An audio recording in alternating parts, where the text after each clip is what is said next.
आपके सामने ये जूम लाइब्रेरी का एक क्लिप है। जूम लाइब्रेरी आपकी बाकी जो फिजिकल लाइब्रेरीज होती है उसी का एक वर्चुअल कॉन्सेप्ट है। यहाँ पर आप यूपीएससी, स्टेट पीसीएस या फिर किसी दूसरे कॉम्पिटिटिव एग्जाम्स के लिए जो बाकी लोग प्रिपरेशन कर रहे हैं उनके साथ एक नॉन डिस्टर्बिंग एनवायरनमेंट में अपनी पढ़ाई कवर कर सकते हो। एंड आपको एक ऑर्गेनाइज एनवायरनमेंट मिलता है जहाँ कोई डिस्टर्बेंस भी नहीं होती है। प्लस में आपके सिटिंग आवर्स बहुत अच्छे से इंप्रूव हो जाते हैं। एंड इसके अलावा हम लोग कुछ शेड्यूल्स भी रन करते हैं एग्जाम स्पेसिफिक जो भी हो रहा होता है, जो आपको सिलेबस वगैरह कवर करने में बहुत हेल्प करता है। So you get a very organise environment to increase your sitting hours. अगर आप इस कॉन्सेप्ट को ज्वाइन करना चाहते हो तो इसी वीडियो के नीचे टेलीग्राम चैनल का लिंक है। आप टेलीग्राम चैनल पर जाइए, वहाँ पर डिस्क्रिप्शन में एडमिन का यूज़र नेम होगा, आप कॉन्टैक्ट करके जूम लाइब्रेरी को ज्वाइन कर सकते हो। Hello everyone, welcome back to the channel. So far we have covered our polity and governance and the IR section. In this video we will be covering the economy section. So there are 11 topics. The 11th one is about news and shorts. Let's jump to page number 41 to start this. All right. In the first topic we will be talking about the regional disparity in development. So whenever you read the title of any topic, your brain, your memory, your mind should be able to break these words and connect them immediately to your syllabus. Where are these words mentioned in your syllabus? Okay, so by the end of this video you will be like super clear about why some states in India they are growing faster than the others and how the government plans to fix these gaps. Okay, so stick around because this understanding will help you tackle questions in your prelims, in your mains and your interviews. Okay, so let's jump right into this. Why in the news? Okay, recently the Economic Advisory Council to the Prime Minister, okay, they released a working paper. All right, so basically it shows that while India as a whole is developing very fast, but not all the states are catching up equally. This is a huge deal in exams because understanding these differences can help you write better answers. Okay, they're talking about the uneven growth. So did you know that back in the year 1960 to 61, there were some states like the West Bengal. Now this information is not given here. I'm adding extra information for you. Okay, so these states, they were among the top performers, but now they have fallen behind the others. This working paper, okay, it has been covering data from the year 1960 to the year 2024. It's like a timeline. So this timeline is showing how certain states they have zoomed ahead and others have slowed down. Okay, so EACPM, for your notes, this is the position, this is the person, the advisory council, the place who advises the Prime Minister's office on economic issues, and their studies they help shape the policy decisions. We move ahead to the key trends that are highlighted in this working paper. Okay, so check this out.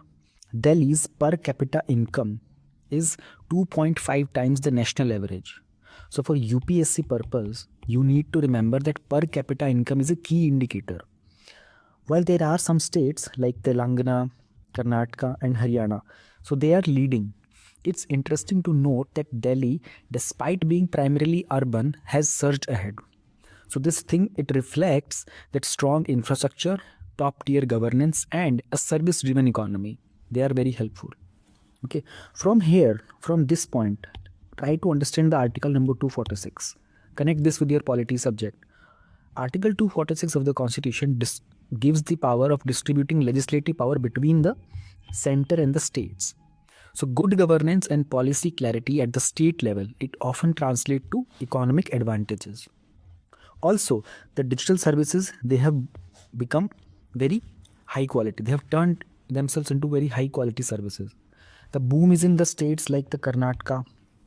Okay, and we all know about the Bengaluru's IT hub. Bengaluru is popular as an IT hub. So they have made a massive difference in the per capita income over the decades. Let us try to understand the decline of the West Bengal. Here we talked about the upsurge of West Bengal, but we have seen a decline of West Bengal also. So West Bengal's story is a lesson in the changing economic fortunes. In the year 1960s, it was doing exceptionally well. It was way above the national average. We talked about this in the beginning. Okay, now this is at 83 point something, really close to 83.7%. It's mentioned here, 83.7%. So this drop, it can be linked to the shift from industry to other sectors and possibly the inadequate industrial policies that came after the year 1970s. We all remember about the changes that happened because of the liberation war in those days. Okay, so from a historical angle, Calcutta, which is now known as Kolkata, it was a major British administrative and the economic hub before independence, before 1947. But post-independence, after 1947, many factors like the labor unrest, limited new investment, because of these reasons, the growth was slowed down. So students, please do remember, you have to note down how the political stability and consistent industrial policies, they are crucial for a sustainable growth over the time. Let us also understand how Odisha has improved. Okay, so on the flip side, Odisha is a success story. It has been jumping from 56% to it has crossed 88%. Okay, so this shows very effective policy changes. So better mining sector, improved infrastructure, all these are responsible. Odisha has focused specifically on the skill development. Okay, they have given better primary education. They have worked on their disaster management. Okay, so we all, it's not mentioned here. Let me add some extra facts for you. In the year 1999, there was a cyclone in the Odisha, which led to significant improvement in how the state will handle their disaster. So disaster management improved from there. This thing has played a key role in boosting their investor confidence. Okay, so for your mains answer, this is a perfect example of how a lagging state can catch up through the targeted interventions. All right.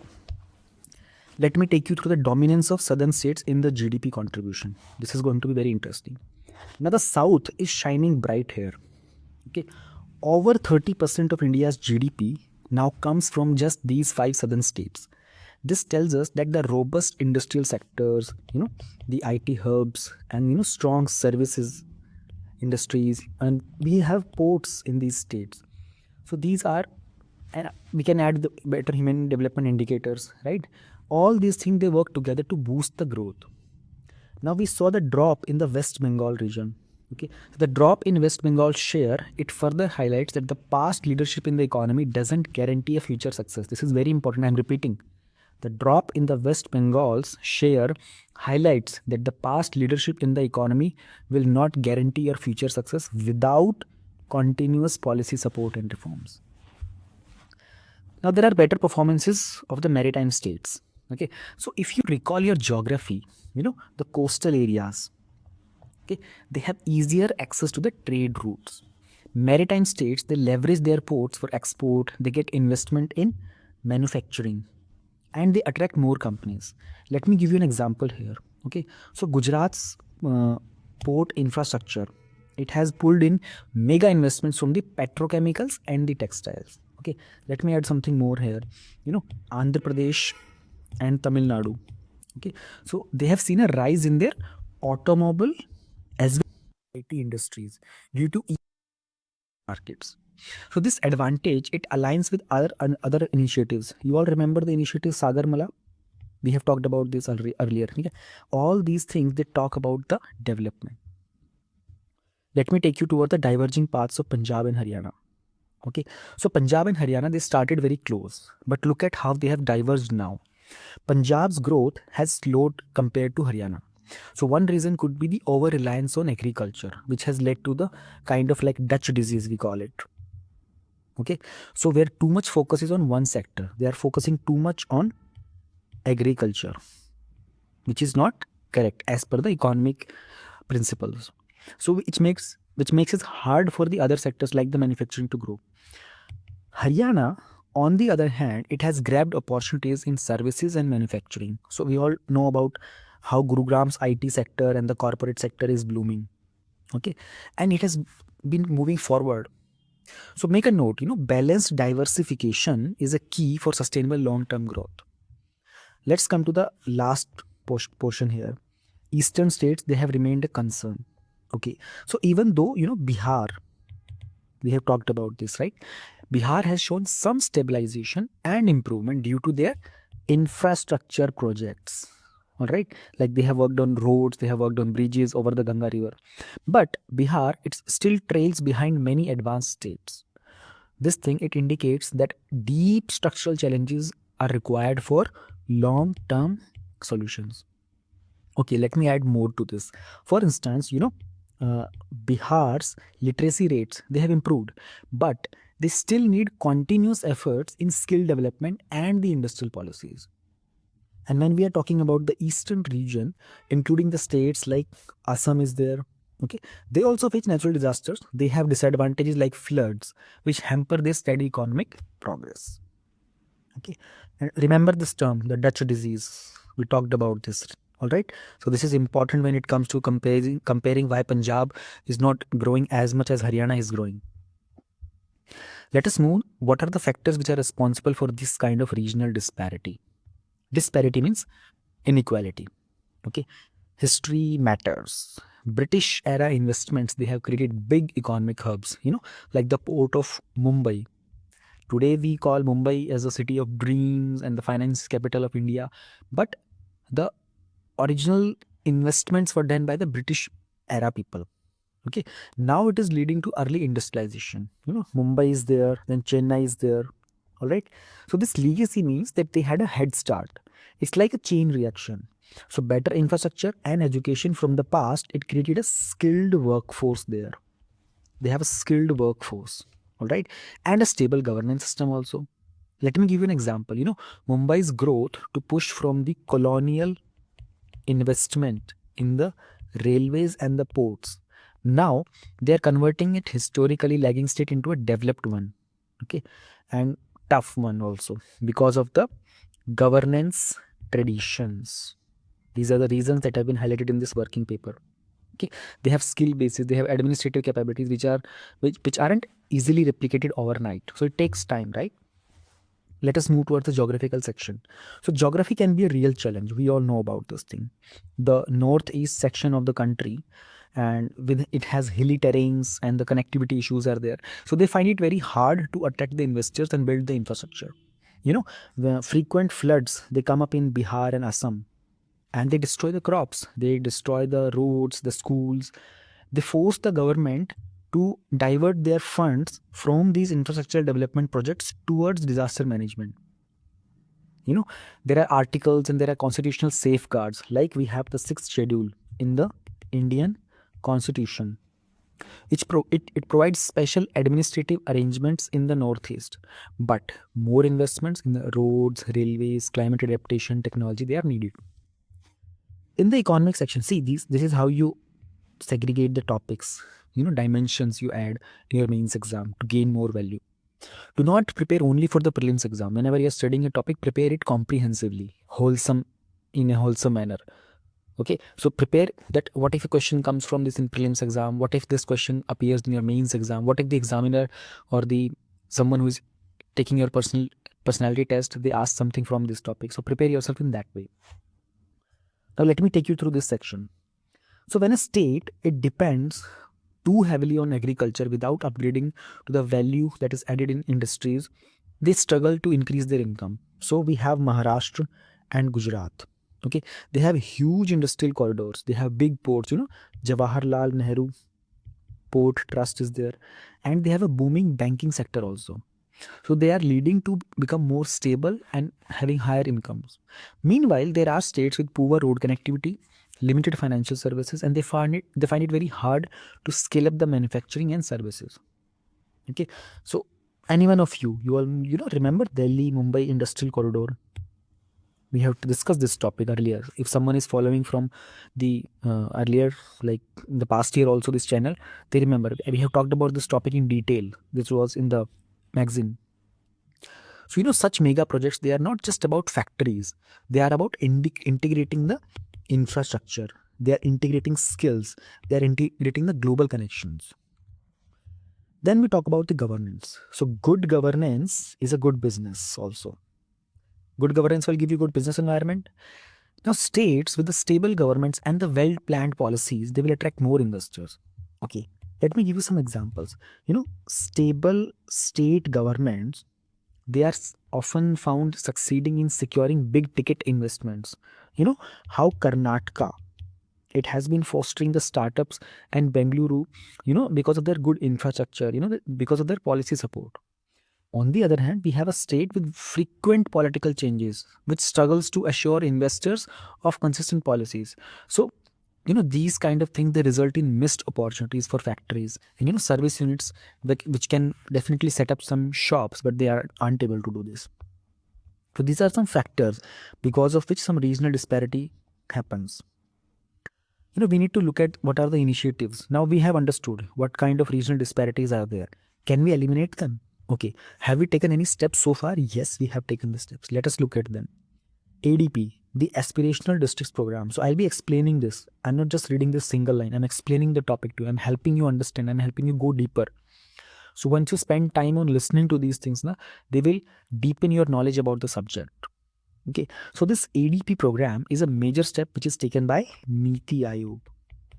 All right, they have given this thing to improve the governance and the service delivery in which areas? The areas they are like health, education, and agriculture. I'll give you example in this thing. For example, in the state of Jharkhand and Chhattisgarh also, they are being monitored on real-time data dashboards. Now, this data-driven approach is ensuring that limited resources are allocated very efficiently, and the improvements are seen in the malnutrition rates, school attendance, financial inclusion, and it's becoming possible because of this program. Then we have aspirational block program. Okay, now what is this? So this is similar to the ADP, similar, not same, but ABP, it goes deeper into smaller administrative units, that is blocks. Now by focusing on the specific local issues, this will help the states to identify the problems at the grassroots levels. Okay, so imagine that improving a backward block in Odisha by directly funding better roads, training the ASHA workers, boosting the digital literacy.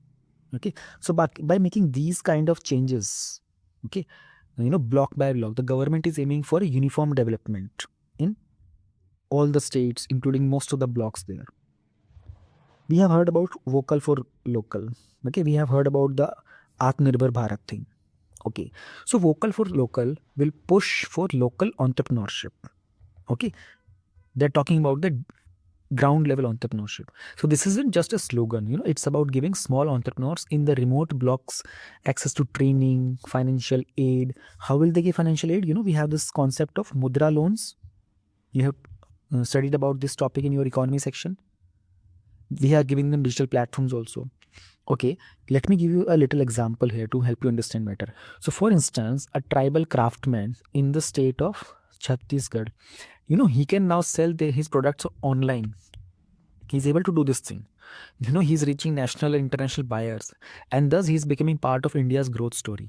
That's how the concept of vocal for local becomes effective. Human resource development. Okay, let's try to understand this. We have schemes like Janani Suraksha Yojana, okay, which is focusing on the maternal health. So government is incentivizing the institutional deliveries in states like UP and Bihar also. Okay, so more incentives to the ASHA workers are being provided, which means we are considering better outreach. We are focusing on reducing the maternal mortality, and we are focusing on healthier newborns. In this way, we are looking forward to improved human capital, healthy, better educated individuals, who will directly contribute in the long-term economic growth of the region. BADP, Border Area Development Program. Now, this is something which you do not read or focus on every single day. Okay, so the border regions, okay, they are like in the areas of, we can say like Arunachal Pradesh, okay, like near China, okay, in the state of Jammu and Kashmir, near the Pakistan region. So these areas, they require some kind of unique developmental needs, unique interventions. Now this program, this will help them fund their roads, schools, health centers in these challenging terrains. So this program is not going to improve the lives of the people there, but also strengthen the national security. How? This program will ensure that the border population, they feel integrated, they feel supported by the states. Okay. Now, what is the way ahead? How we can reduce further? We have understood. These are the initiatives taken. Okay, fine, done. These are the factors which are responsible of this thing. Okay, fine, done. Okay, now paper has shown the trends. Okay, fine, done. What do we do further? How can we take this ahead? Okay, tailored approach. That means one size doesn't fit all. Government must focus on tailored approaches. Hilly regions might need better ropeways and solar power plants, while the drought prone areas they might require drip irrigation and water conservation techniques. Okay, let me give an example here. This Pradhan Mantri Kisan Sinchai Yojana, Krishi Sinchai Yojana, I'm forgetting the name. Pradhan Mantri Krishi Sinchai Yojana. This thing targets improved irrigation in drought prone regions. Okay, now the tailored intervention will ensure we are giving maximum impact, especially in the states which have unique geographical or climatic conditions. Now this is something which has been in talks for a long time now. Performance based funding. So we are linking the funds to the performance which motivates the states to implement the reforms. Okay, now you can imagine the 15th Finance Commission grants. Okay, so if some states they will perform better in school enrollment, health outcomes, or manufacturing growth, they will get their extra funds. This will encourage healthy competition. This will ensure that the public money goes where it will have the greatest impact. Students, do remember the performance based funding is a key strategy that will ensure efficient use of resources. Now, people like you who prepared for this exam, they cleared the exam, they became the bureaucrats, they came up with this idea. They suggest this idea in the policy making. Okay, they make sure that the government follows and implements this idea. So you are the ones who will be giving ideas in the future, but you need to know what is happening right now. This is happening right now. This idea was also given by one of the Indian Administrative Service IAS officer only. So think how they are thinking. When you start thinking like this, you start behaving like them, then you start preparing also like them, then things become easy. So when you want to achieve something, you start becoming like that person. Start thinking in these terms. Okay, so good governance is the backbone of development. Always remember, we would be promoting transparent tendering system also in future. The concept of e-governance. All right, there are portals for citizens. Like the Umang app is there. You all have heard about this app, in your news in short. We have time-bound service delivery. We have seen this in Madhya Pradesh Public Service Delivery Guarantee Act. You remember this act, right? I'll repeat the name. Madhya Pradesh Public Service Delivery Guarantee Act. It's a popular one. States, they have they are signaling that a single point of digitalization can help them improve so many aspects of their government. And this thing in turn will bring in manufacturing plants, IT centers, and then many more jobs in that area. So how do we move forward with the balanced infrastructure development? Okay, the infrastructure. So, like, you remember the Bharatmala project for roads? We have this Udan scheme for the regional air connectivity. They will make the remote areas more accessible, and they will attract for industries as well. So they will have more highways in the northeast. We will have reliable electricity in the rural Jharkhand, or robust telecom networks in the interior of areas like Madhya Pradesh. So what will this do? This will reduce our logistical cost, and it will open new market. So infrastructure, it would set up stage for the sustainable growth. Okay, let's move to the sectoral investment. What is this? Let us try to understand. Strengthening the agriculture by building cold storage, by enhancing market linkage, by training the farmers about what?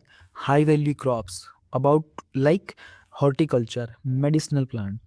Okay, so also remember the service sector is booming. We have finance also,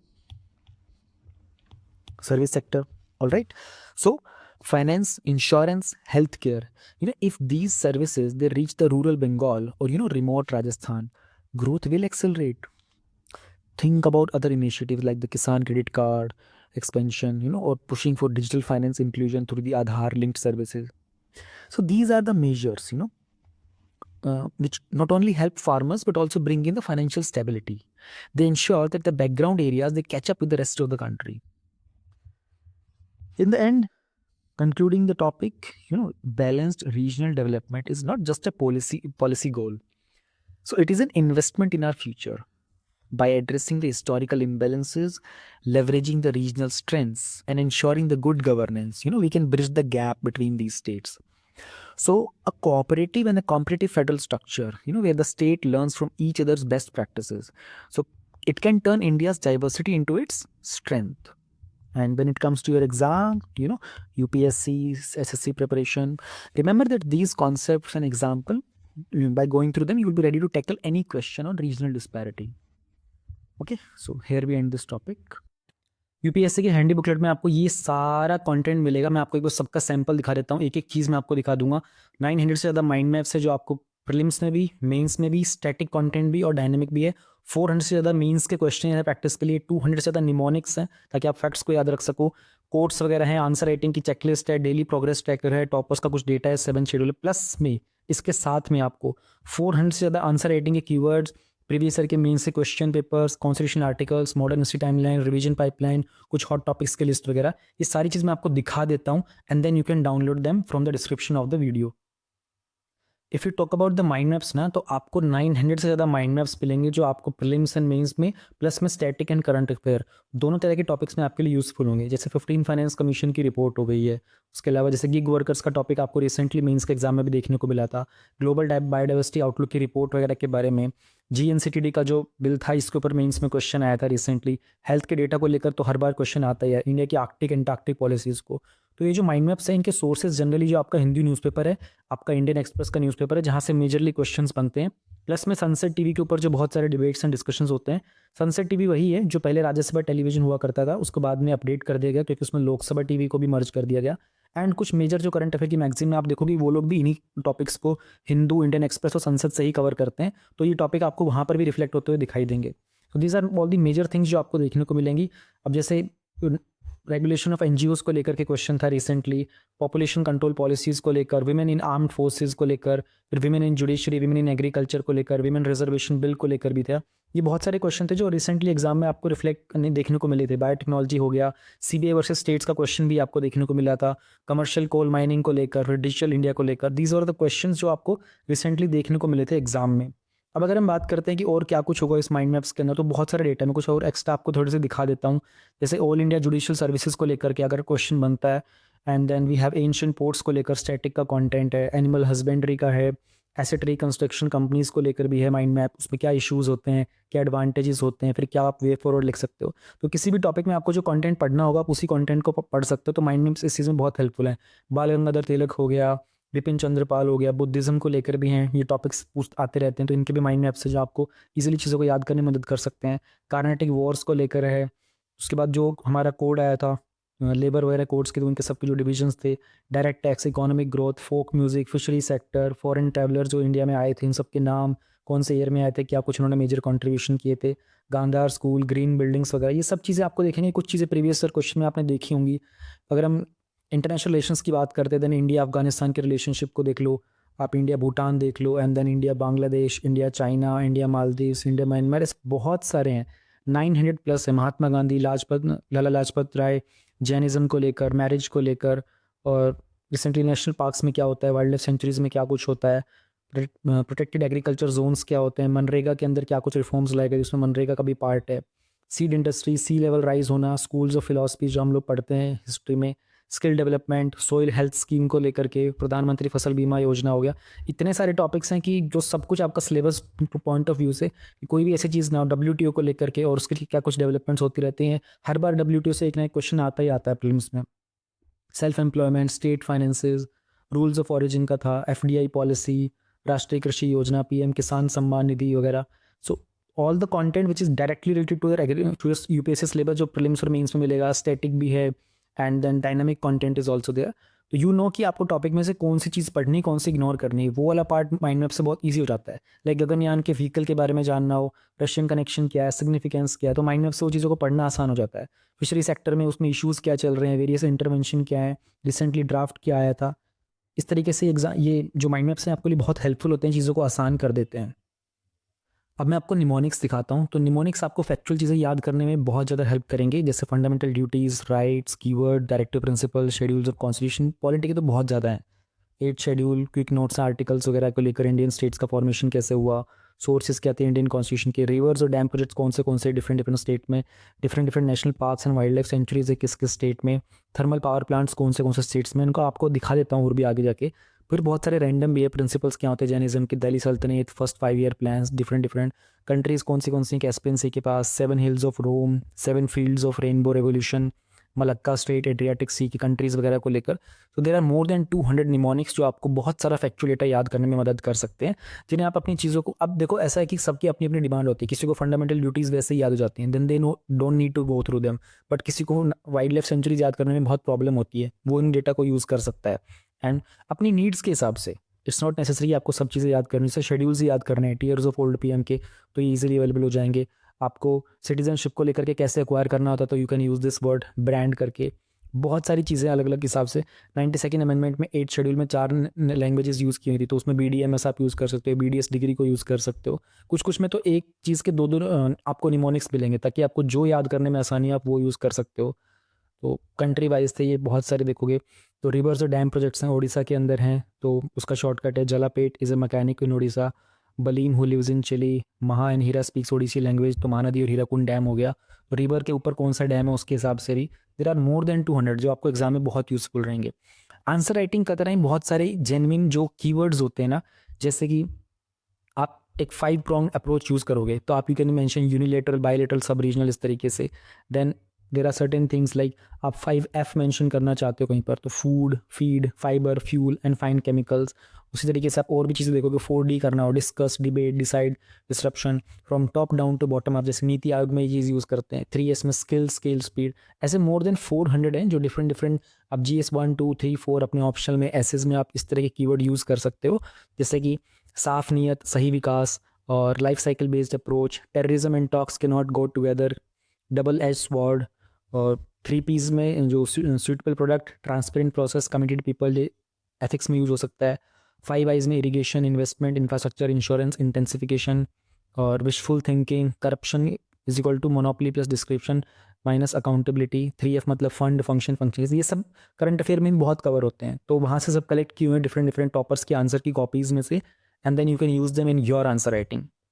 answer writing की अपनी खुद की checklist भी आप use कर सकते हो, आप इसको जस्ट गेट प्रिंटेड, और फिर आप अपनी प्रेजेंटेशन खुद को टिक कर सकते हो कि ठीक है, you have done this part, you have done this part, आपकी हैंड राइटिंग एलिजिबल थी, आपके फैक्ट्स वगैरह थे। इवन आप अपनी ये शीट को प्रिंट करके अपने फ्रेंड को दे सकते हो आपस में, and then your friend can answer it to you कि ठीक है, ये वाली चीज़ तुमने ठीक की थी, और एक दूसरे के आप चेक कर सकते हो। उसी तरीके से क्वेश्चन है बहुत सारे मेंस के क्वेश्चन को प्रैक्टिस करने के लिए, तो कुछ उसमें टर्मिनोलॉजीज़ हैं, तो GS 1 2 3 4 हो गए, ऐसे ऐसे अराउंड 400 से ज़्यादा क्वेश्चन है जो आप प्रैक्टिस कर सकते हो।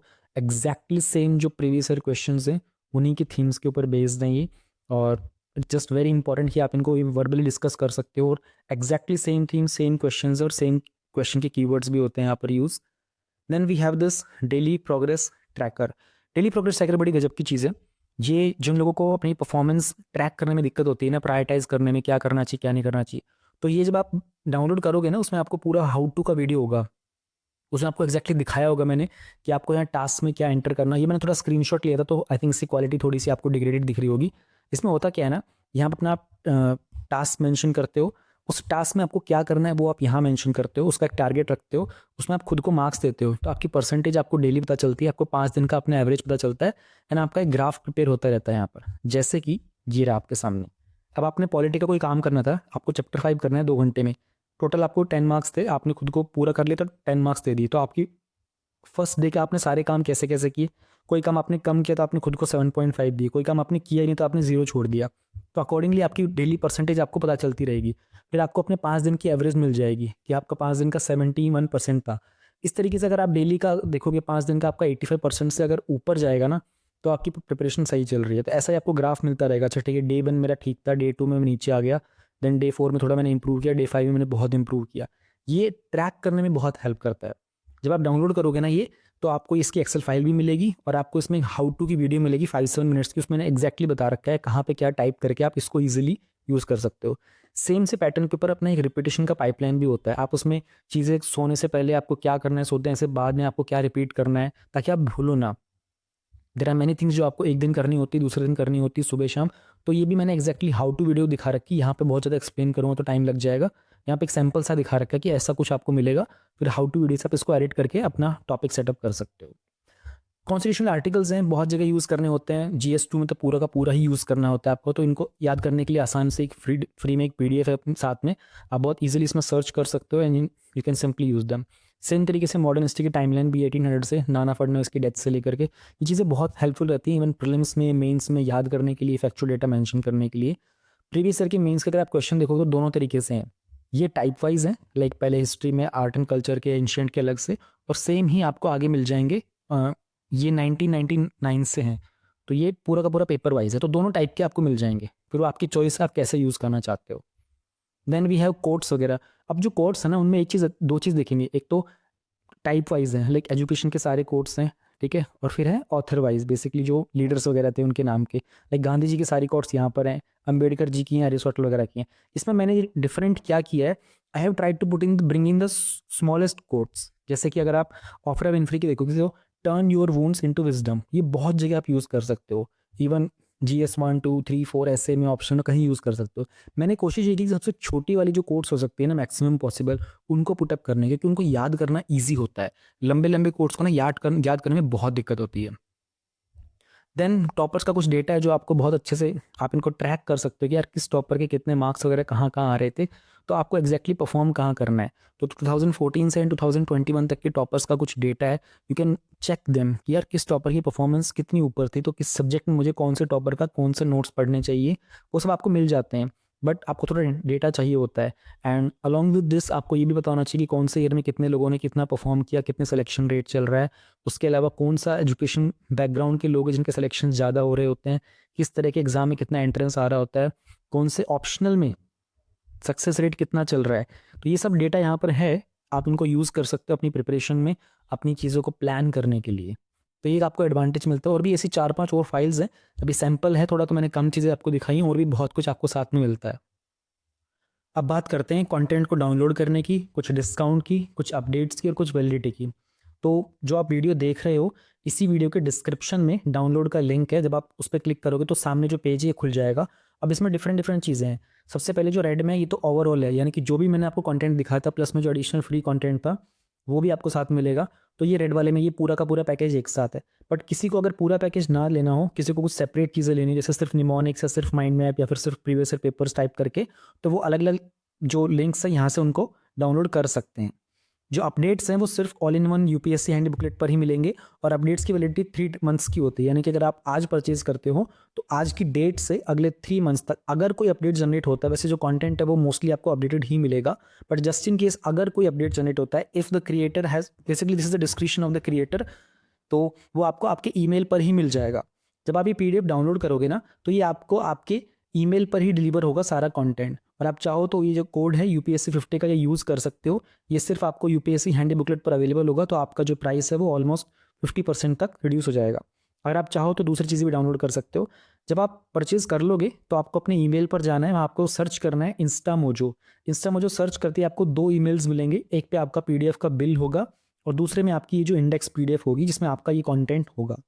तो अगर जस्ट इन केस आपको वो सर्च करने में इशू हो रहा हो, तो अपने ईमेल में आप इजीली सर्च करना इंस्टामोजो या फिर UPSC हैंड बुकलेट, या फिर इस वीडियो के डिस्क्रिप्शन में टेलीग्राम चैनल का लिंक है, वहाँ से आप एडमिन को कॉन्टैक्ट करके भी अपने इस इशू के बारे में डिस्कस कर सकते हो। जस्ट इन केस अगर आपको ईमेल ना मिल रहा हो तो कोई भी जो कम्युनिकेशन होगा अपडेट वगैरह का भी, वो भी सब ईमेल के थ्रू ही होगा। जब आप प्रोडक्ट को परचेज करते हो तो विद इन 7 डेज आप उस प्रोडक्ट को अपने डिवाइस में डाउनलोड करके सेव भी कर सकते हो, तो वो आप हमेशा के लिए आपके पास रहेगा। तो आप कर लीजिएगा, द मोमेंट आप परचेज करो उसको अपने डिवाइस में सेव कर लेना, अपना खुद का एक बैकअप क्रिएट कर लेना। सारी फाइल डाउनलोडेबल है, आप हमेशा के लिए लाइफ टाइम उन फाइल्स को अपने पास रख सकते हो। डाउनलोड का लिंक डिस्क्रिप्शन में है, क्विकली परचेज करो, अदरवाइज ये डिस्काउंट जो कूपन है ये कभी भी खत्म हो सकता है, एक्सपायर हो सकता है।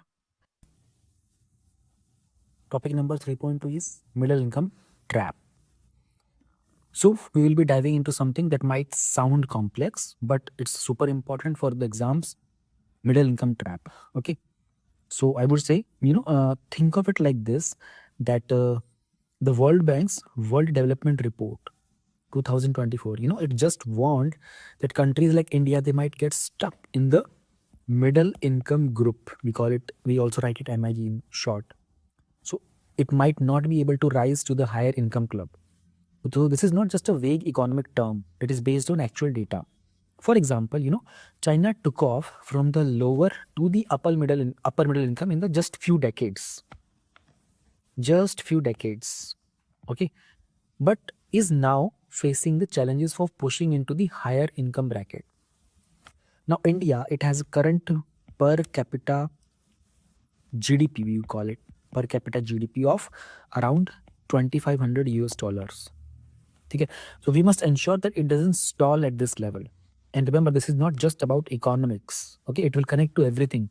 Your jobs are connected to this topic. The standard of living is connected to this topic. The policies that you will be making for the government, for the country, are connected to this topic. This topic is often linked with questions from your prelims economy section and mains essays also. So if you look at previous year questions, the growth challenges of middle income economies, they keep appearing. What is this middle income trap? All right. So what are middle income countries first? According to World Bank, any nation with a per capita GNI between $1,135 to $13,846 is considered as a middle income country.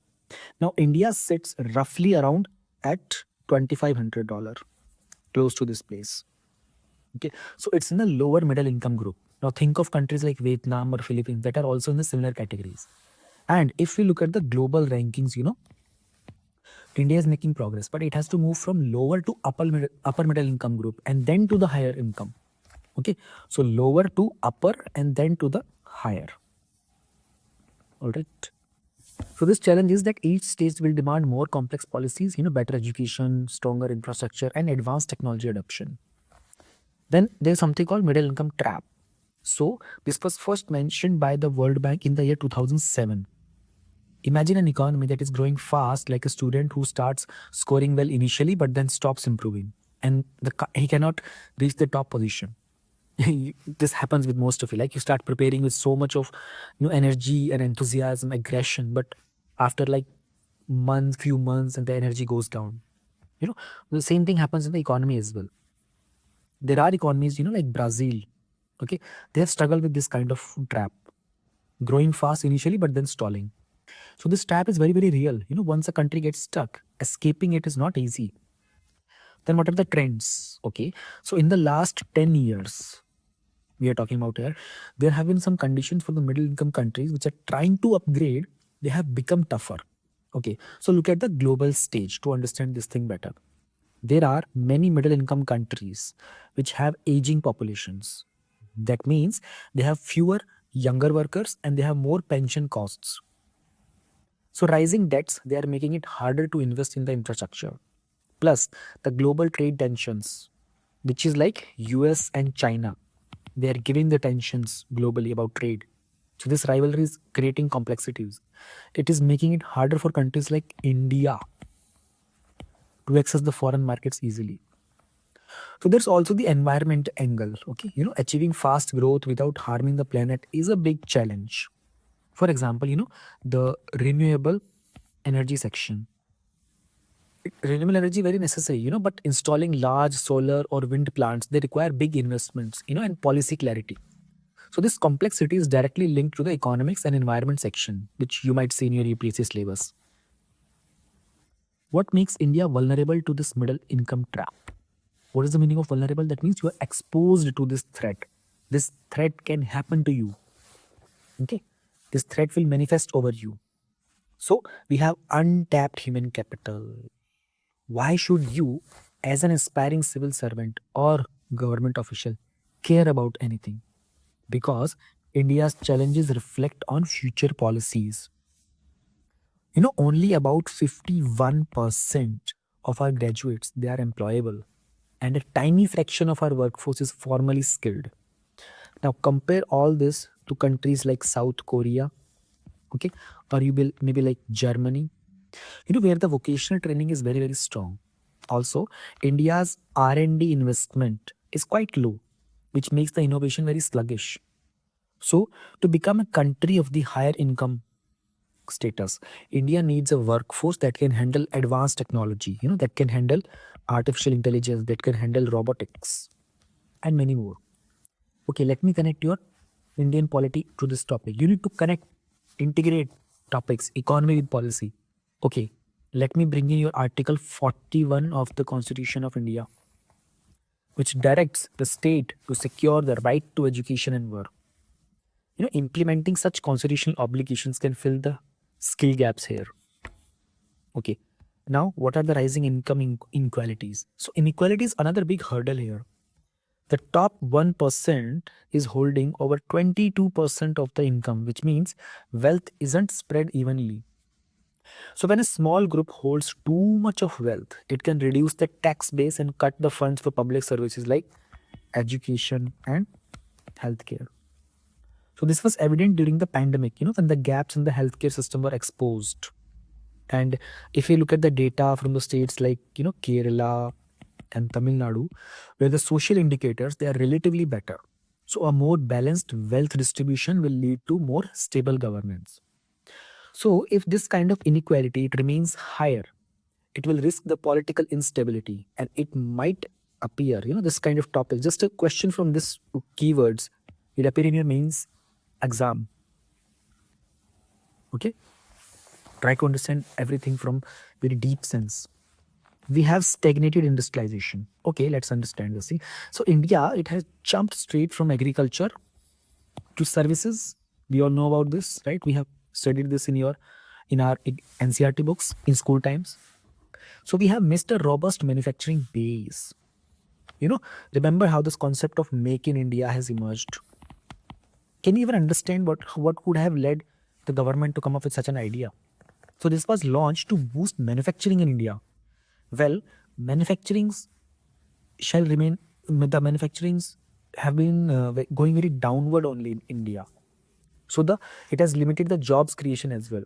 And without enough productive manufacturing jobs, people will stay stuck in the low paying farmings or, low skill services. And if we compare this to other countries, like again, I'll talk about South Korea, again, I'll talk about Germany, and this time I'll also add Japan here.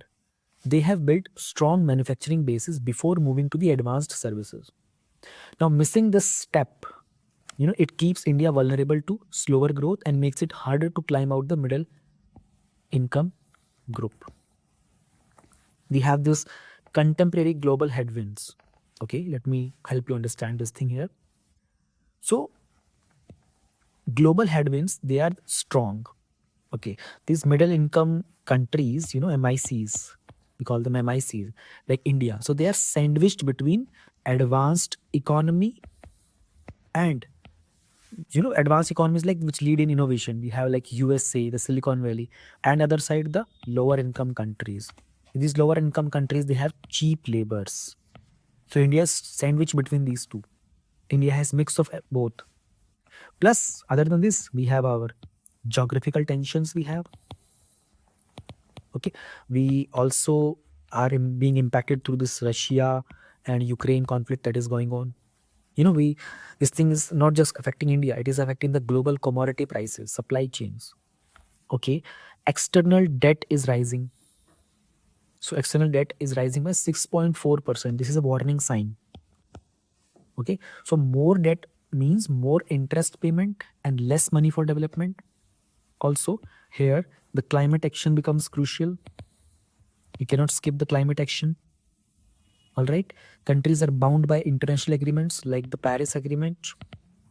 So balancing growth with the green policies, like pushing for electric vehicles, solar power under the National Solar Mission is tough but necessary also. Remember this National Solar Mission from this point. So what do we do? What is the way ahead? How can we move out of this thing? Okay, so the World Bank, it has suggested some things. Let us try to understand. So the World Bank suggests the 3I approach, the path. That is, first you invest to boost the infrastructure and basics, then infusion of technology from abroad, and finally innovation. Okay, so we'll try to understand this thing. So creative destruction is a concept. Okay, we'll try to understand what is this creative destruction. Is a concept.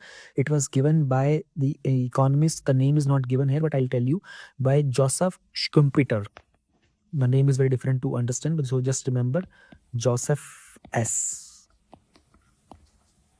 The topic was given by him. This concept was given by him. This means that the old industries will die out and allow the new ones to grow. This is called creative destruction. Okay, so think of how the IT sector has replaced the old paper-based systems. है ना? So as a future policymaker, you may work on schemes that will encourage the startups, skill developments, research, etc. So it's like giving an old house a complete makeover to fit the modern standards. Let me help you understand what are these 1I, 2I, and then the 3I concept. So for countries which are just climbing out of the low income, the first step is investment. They have to build roads, they have to build ports, they have to work on digital infrastructure. है ना? So in India's case, I'll help you give an example from here. Pradhan Mantri Gram Sadak Yojana. This scheme has improved connectivity. It has boosted the rural markets. Also, the foreign direct investment in sectors like telecom and infrastructure is very crucial. When Tesla is considering setting up a factory, it brings new funds and technology. Then comes the 2I. So once you have a basic infrastructure done, you need infusion. That means learning from others. So India is signing technology agreements with countries. We have concept of bullet trains coming from Japan. We are adopting manufacturing best practices from Germany, which will help us set up more automobile institutions here. So this knowledge transfer is speeding up the growth. India's smartphone assembly lines, they are learning techniques from global giants. So it is rapidly improving the quality of here. Then we have the 3I. Okay. So when the infusion is done, investment is done, infusion is done, then comes the concept of innovation. So this is where India needs to create its own patents, brands, and the advanced technologies. We can consider the example of ISRO Chandrayaan. So these are the missions that show that we can innovate. We cannot just rely on copy. We did not copy, we innovated. So if we develop our own AI tools, or so we can join the high income club. This is where the skill development, R&D funding, and quality education matter. Let me give you a little more about this destruction. Okay, so this might sound scary also, but it's natural in economics. So the old phone companies, they vanished with the arrival of smartphones. So you do not see Nokia phones these days. You don't see the Motorola phones or the BlueBerry phones these days, right? So old textbook method, they are being replaced by these online coaching platforms. I am also teaching this topic to you on an online platform. All right. As a future leader, you must understand that the new growth sectors, they will replace the old ones. In Government of India, we have this production linked incentive scheme, the PLI scheme. This is encouraging the new manufacturing sectors to grow, and which is replacing the outdated industries as well. Let us try to understand what are the initiatives that can be taken to bridge this middle income concept, come out of this trap. Let us try to understand. Human capital. Okay. So beat the trap. Building the human capital becomes very, very essential. We have to strengthen the secondary education and vocational training that can fix the skill gap. So think of how Germany's dual training system made their workforce highly skilled, including more women and marginalized groups, ensures that everyone contributes. In India, we have Atal Innovation Mission. Okay? This encourages the youth to innovate. Then we have this NIPR policy.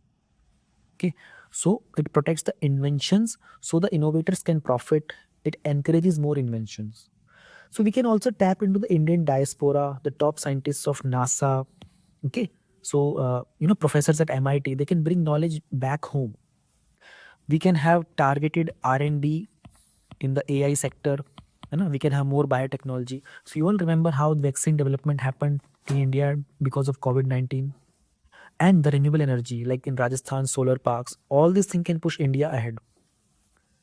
Next is the market reforms. Okay, so market reforms become critical. How? So not every small firm should get equal support if they aren't productive. So focus on those that can scale. This is very, very important. How do you bring the market reforms in a strategic way? There are sectors like the defense manufacturing. Okay, so the like defense manufacturing, they have buy Indian rules. This is called the buy Indian rules. It encourages the domestic production and skill development.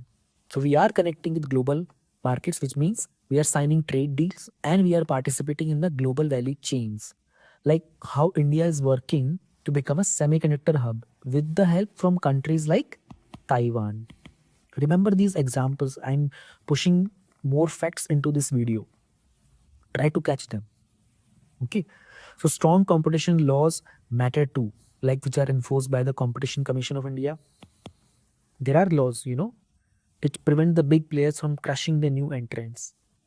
We have to deepen the capital markets, which will help the startups get funding, and not just big listed companies. So this will encourage innovation across the board. Leveraging the digital technologies. So digital technology is a game changer.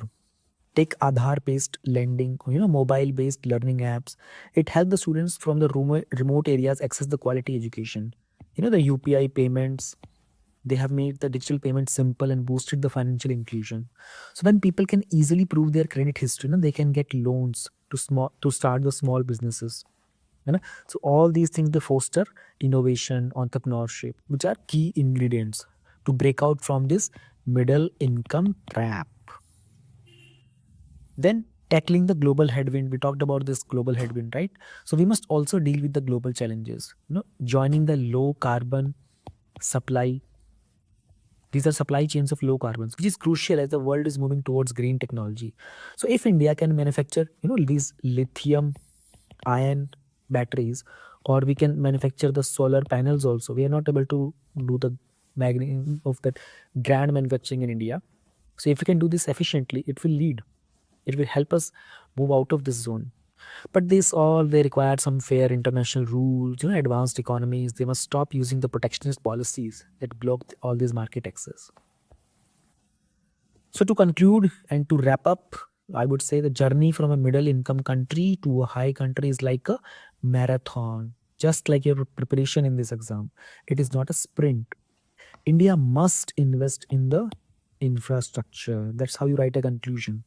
India must bring in the foreign technology, okay, and then create its own innovations. So along the way, it must fix its inequalities. It must fix the education gaps, right? It must upgrade the manufacturing, embrace the digital tools.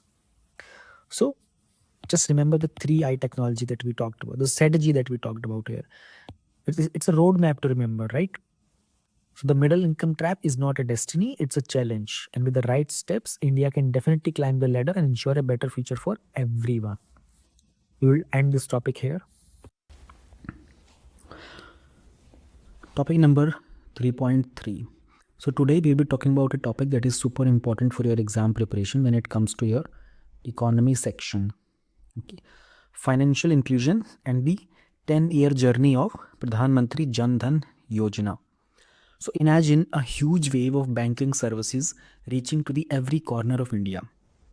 So by the way, Pradhan Mantri Jan Dhan Yojana was launched back in the year 2014.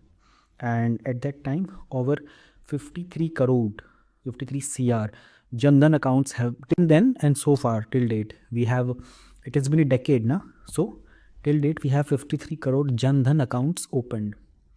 Now this is like 4 times more than the numbers that were already in the year 2015. See, this scheme has been a game changer. Okay, so we need to dive deeper into this. We need to understand what is financial inclusion. So what does this really mean? It's like giving everyone a key to the financial world. So think of it as ensuring that people in the remote villages, they have the same access to bank accounts, loans, insurances as someone in big city. Now the World Bank has given a definition to this thing. Okay, so World Bank has decided. So this is the definition that is given by World Bank. You can look at the definition, but I give you an explanation of this thing because that's really how it is going to help you. So World Bank has decided that financial inclusion as providing the affordable financial services. This is the keyword here, right? Like, saving accounts or micro insurance to those people who never had them before to meet their needs. Okay, so the idea is that when more people participate, more money flows into the economy. You need to understand this idea. When it comes to your UPSC exam, you need to remember that this helps push the overall growth and reduces the inequality. Okay, and it's also linked to the global goals of sustainable development goals. Okay, so keep that thing in mind. Let us move to the section where we need to understand the significance. Significance means the importance. So why this is important for exam and for the country as well. So first, consider that India has millions of micro, small and medium enterprises. So they need the credit to grow. Okay, without bank loans, they turn into informal lenders. When it comes to the financial inclusion, okay, MSMEs, they tap the formal credit. This thing, it boosts the jobs and GDP. Next is when people start saving. India is called a hub of saving the finances. So when people they start saving even a small amount regularly, it leads to more funds for infrastructure and development. For example, the Pradhan Mantri Jan Dhan Yojana. Okay, so this has not only opened accounts but also linked many people to insurance and the pension schemes. Now, all these things they directly support our sustainable development goals. They empower the women. We have in the Pradhan Mantri Jan Dhan Yojana. You'll be surprised to know that 55.6% of the accounts in this scheme they belong to women. And we have the concept of transferring the LPG subsidy also. Okay, so direct transfer like LPG subsidy or scholarships, they reach the beneficiaries directly, which makes the government spending more efficient. Okay, so these are all the things that I've mentioned here. So far we have crossed 63,000 crores of saving via these DBT. DBT is direct benefit transfer. That means whatever scheme you are participating, that benefit will be transferred directly to your account. Let us try to understand the challenges here. Okay, let's look at these hurdles. So if everyone needs a bank account, then who is stopping them not to have it? So sometimes it's just not knowing how to open. Other time it's the nearest bank branch that is too far away. So imagine a village in a remote part of the northeast region of the country. Okay, with this region has a poor network connectivity, and that's the reason that even the digital solutions do not work efficiently in these regions. Or think about the strict KYC rules. We all have been going through these KYC confirmations. They have some rules. So these are the things which make it hard for the landless laborer they don't have formal documents. Okay, so, and then other things comes, financial literacy. It's a big problem. Okay, many people might not know that just keeping a small saving every month can grow over time. And you'll be surprised to know 20% of the Pradhan Mantri Jan Dhan Yojana accounts, they are dormant, meaning people have opened them but never used them. Now this is because of lack of awareness, or we can also say the lack of trust. Plus everything is going digital, all right? And we must worry about the cyber security. You need to understand the risk. A single cyber attack can harm thousands of people's trust in the banking system. There are other initiatives as well. Kisan Credit Card, you have heard about this. There was a mains question based on this topic. Then we have SHGs, the self-help group concept, Manrega, okay, Indian Post Payment Banks. These are the other features which support the concept of financial inclusion. Now, how do we fix all these things? What is the way forward? Okay, see, one solution is partnership. Okay, if the telecom companies they partner with the banks, we can reach even the most remote parts of the country using the mobile money. Okay, then comes the important thing. RBI and the other banks, they can push financial literacy in schools. So students, they will learn the basics at the early ages.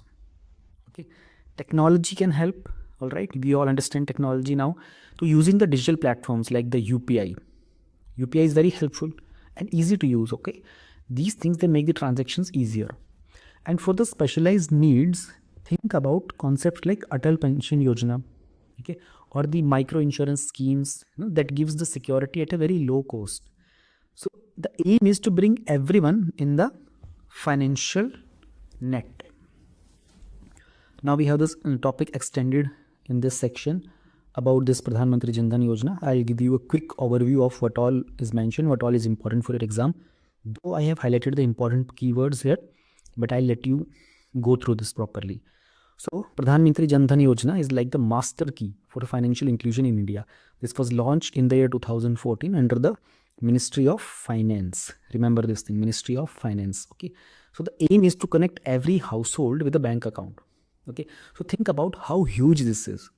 Before this, many people had no bank accounts. They were stuck dealing with the money lenders. Then comes the concept of Pradhan Mantri Jan Dhan Yojana. The account can be opened with minimal documents and zero balance. Okay. Even if you have no formal ID, you can open a small account without even having a formal ID. You can open a small account. Okay. So they have also given the RuPay cards. They are linked to this. The RuPay cards. All right. With the accident insurance, these things they ensure that people have some safety net. Then we have this OD overdraft facilities available. Okay. These things they help the people in emergencies.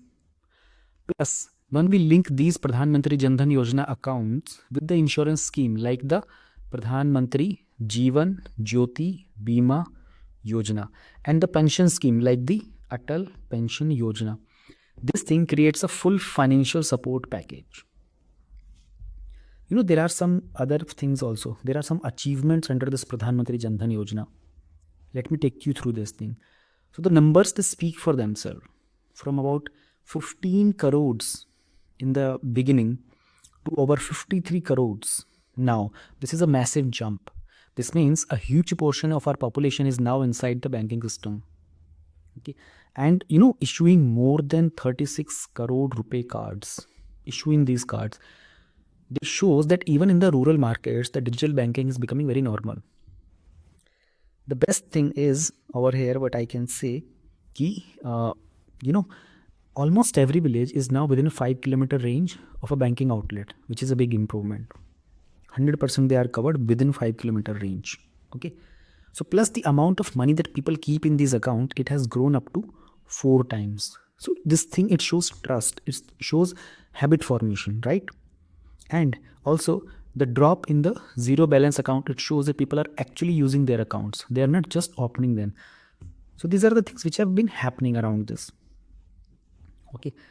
There is a subtopic attached to this. Okay. So let's switch the gears to microfinance now. We have understood financial inclusion. We have understood scheme, Pradhan Mantri Jan Dhan Yojana. Let's move ahead. So it has been like 50 years. It has been 50 years since the Seva Bank was started in the year 1974. Microfinance gives small loans to people who lack the documents or collateral, okay, for the formal loans. So Muhammad Yunus, he was a Nobel Prize winner. He showed the world how the small loans can change lives by starting the Grameen Bank in the Bangladesh in 1976. In India, RBI regulates the microfinance institutions, and in the year 2010, the Malagam Committee, it set the rules for the fair practices. Okay, so when it comes to your exam, okay, do remember these facts. These are very, very helpful facts. These are like milestones. The Seva Bank, then this RBI regulation, Malagam Committee, very, very important. Muhammad Yunus, the Nobel laureate. Let us try to understand what is microfinance. Microfinance is basically financial inclusion at a next level. Now, instead of going for the big loans, this is focusing on the tiny loans, small loans, micro, okay? Often as low as few thousand rupees also. This is helping the daily wage workers, okay? This is helping the small shopkeepers, okay? And also to the rural women. They have the groups called the SHGs, self-help groups, to start or to expand businesses. Now think of a farmer who needs rupees 5,000 to buy the seeds. A big bank might refuse. But these microfinance institutions, they step in. They give the small loan of amount like 5,000 rupees also. Now once the harvest comes in, the farmer will repay. And this cycle, it lifts the people out of poverty step by step. What is the significance? See, microfinance, this thing, it doesn't just hand out loans. It empowers the communities. All right. And The most borrowers in India are the women organized into the self-help groups. This thing, it gives them financial independence and the status in the household. Now, by funding these small enterprises, like the dairy farms, tailoring, or even the handicrafts, this concept of microfinance is reducing poverty and it stimulates rural development. Very, very important. There have been studies by NABARD. You need to know what is NABARD. When you will be completing your economy syllabus, you will be already knowing what is NABARD. So NABARD and others, they show that areas which have strong SHG networks, they have better education and health indicators as well. So what are the challenges in the microfinance sector? See, no sector is perfect in itself because each loan is very small. The administrative cost per loan is very, very high. Without collateral, there is more risk. So to cover that risk, interest rates can be higher than the normal bank loans. Also, the MFIs, they often borrow money themselves at higher interest rate. So they can't lend cheap. Many borrowers still rely partially on the money lenders. And when it comes to your UPSC exam, note that the financial and the digital literacy is still low. So no matter what kind of challenges the bank side, the industrial side, the administrative sides are facing, if people are not aware, they will not use it. Now, the challenge is to make these services cheaper. How to make these services cheaper? How to make them more efficient? How to make this sector safer to use? These are our major challenges. The government has taken initiatives, no doubt about that. So let me just take you through this. And SHG bank linkage program. You know about self-help groups, right? So this encourages the banks to lend directly to the self-help groups. Now the bank can lend directly to this group. Over the decades, this has created a robust network of community level entrepreneurs. We have this Pradhan Mantri Mudra Yojana. You have heard about this scheme, right? This is a major scheme. So this thing can provide loans up to rupees 10 lakhs. Okay. Small businesses, like the kirana shop, a tailoring unit, a small workshop, they can get loans easily. So initially the upper limit was 10 lakh rupees. Okay. But in the year 2024, budget was announced, the limit was raised to 20 lakh rupees from those who have shown good repayment history. Now, what's the point of doing all this thing? This thing is encouraging the honest borrowers to scale up their ventures. Okay. For your exam, you need to remember these initiatives. They highlight the government's effort to strengthen the microfinance. So I will wrap up this topic here. Financial inclusion isn't just about opening the bank accounts. This is about transforming the lives. From Pradhan Mantri Jan Dhan Yojana to microfinance, India is trying to make sure that the weakest sections, they also have a fair shot at growth. And you're preparing for these exams, remember the names, the numbers, the facts, they all are very, very crucial. So keep revising these topics. Now we are going to deep dive in one of the hottest topics, that is the National Industrial Corridor Development Program. You are aiming for this very tough exam. You need to brush up your list of the hottest topics. Okay, so these things, they give you some extra insights that will help you stand out. Okay, let's get started. Why is this topic in the news now? All right, so the Union Cabinet, okay, under the leadership of Prime Minister Narendra Modi, they have approved 12 new industrial nodes in the year 2023. 23 I'm talking, I'm not saying 24. Okay, that's a big deal, because it's not just some random announcement. It shows how serious the government is about making India a global manufacturing hub. Okay, so look at this thing. Fine. So did you know that these nodes, they are spread across multiple states, each chosen for strategic connectivity and the resource availability? Now, let me add something here. According to the Ministry of Commerce and Industry, this move, it aims to speed up India's effort under initiatives like Make in India. Remember this initiative of Make in India. Okay. Now, let me take you through the other points here. What's more in the news? Okay. So these corridors, they aren't chosen randomly. They are planned. They're strategically planned. They connect the important trade routes and they ensure that goods can move fast. Okay, I'll give you an example here. The upcoming corridors, they are aligned with the highways and railways that link India's coastal ports to the hinterlands. By having six major corridors, the Indian government, it wants to ensure an even spread of the industrial growth across the country, which would be reducing the manufacturing load on metro cities and boosting the smaller towns. Now, see, these locations, they might seem scattered, but each has a strategic advantage. For example, Agra. Agra is close to Delhi, all right? Delhi, Kolkata industrial corridor route. Prayagraj would connect the central and the eastern India. Okay, Gaya, okay, Gaya is in Bihar. It has proximity to the eastern dedicated freight corridor. So, meanwhile, places also like, Zahirabad, the place like Zahirabad in Telangana, it can boost pharma and the biotech industries. Have you ever heard about this place? This place is very popular about all these things. So these nodes, they have a clear purpose to reduce the transportation cost, to connect producers to consumers very swiftly. And some of the areas, like the Rajpura, you have not heard about this place. The areas like Rajpura, Patiala, they are also near this important transport infrastructure, like the national highways and the other major railway lines. So there's something called as the greenfield smart cities. Greenfield means we are starting from scratch. There is no messy layout. So this thing, it allows the planners to include a world-class infrastructure right from the day one. Plug and play. It means that as soon as a company arrives, it can start operations without waiting for months for the basic facilities. So walk to work, it suggests that workers' homes will be close to their workplaces. It reduces their travel time. If you look at the global examples, such as in the countries like South Korea, there is a place known as Songdo, Songd.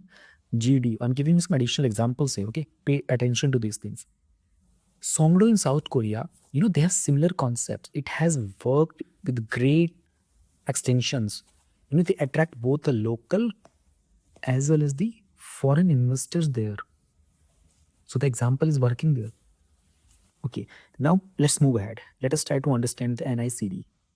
So DMIC, okay, Delhi Mumbai Industrial Corridor in the year 2007, it was the first big move. It was a joint initiative along with Japan. India planned this thing with Japan. Now this corridor, it aimed to create a mega industrial zone from Delhi to Mumbai. Over time, the lessons they learned from the DMIC were like, we have to improve the speed of the land acquisition, we have to ensure power and water supply, and these are being applied to the new corridors now. Think about the industrial robots, automated warehouse, renewable energy grids, and sensor-based traffic management. All of these, they fall under the next gen technologies.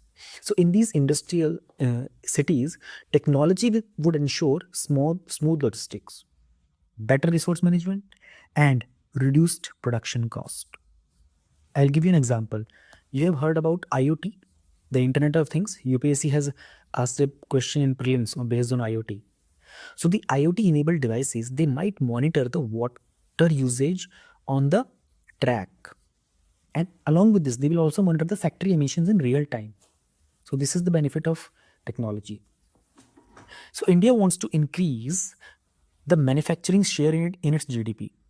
By systematically planning, where the factories, where the roads and the housing should be, we can avoid the unplanned urban slums also. Systematic urbanization means we will have better drainage system, okay, we will have proper sewage system and well planned residential areas. These corridors, they would help India climb the ranks in the ease of doing business indexes. It would make our products more competitive globally. Then what is this multimodal connectivity? Okay, so multimodal means more than one mode of transport, that is roads, rail, port, and even the air connectivity. For instance, a product that is manufactured in the Prayagraj, it would move to the nearest highway, then it would get into a dedicated freight corridor train, and finally be shipped from a coastal port in the record time. State governments like the Punjab or the Maharashtra, they will have a say. They would be ensuring the local need that all the local needs are met. Let me add some constitutional articles here for you. Okay, this would help you understand better. Article number 246 of the Indian Constitution. Try to recall what is Article 246. It divides the power between the union and the states. And such cooperation would respect these multimodal provisions. So, are you able to link your economy with your politics? Are you aware at this moment? Are you listening what I'm saying right now to you? So once you have this kind of awareness, you can link articles. I have not made any notes for this video to explain this thing. I could just easily recall because this thing has been continuous in the practice. So you also need to practice so much that you can link your topics like this. Okay. So we have NICDC, National Industrial Corridor Development Corporation. This is the nodal agency. Nodal means the responsible one. It's like the central team which is making sure everything runs on the schedule. Okay, we have 11 industrial corridors. They are at different stages. Some might just be getting land approvals, while others might be laying down the electricity cables. Okay, then we also have the DMIC. We heard about the DMIC just ago, right? Just a minute ago. We have this Bengaluru Mumbai corridor. We have Amritsar Kolkata corridor. These are some examples. Let me add more information to this for you. NICDC is supported by the Department for Promotion of Industry and Industrial Trade, that is DPIIT. It ensures timely execution of these corridors. Okay. What is the importance? What is the significance? Why are we doing all these things? See, foreign investors, they often look at two things: how fast they can start producing and how easily they can get their goods to the market.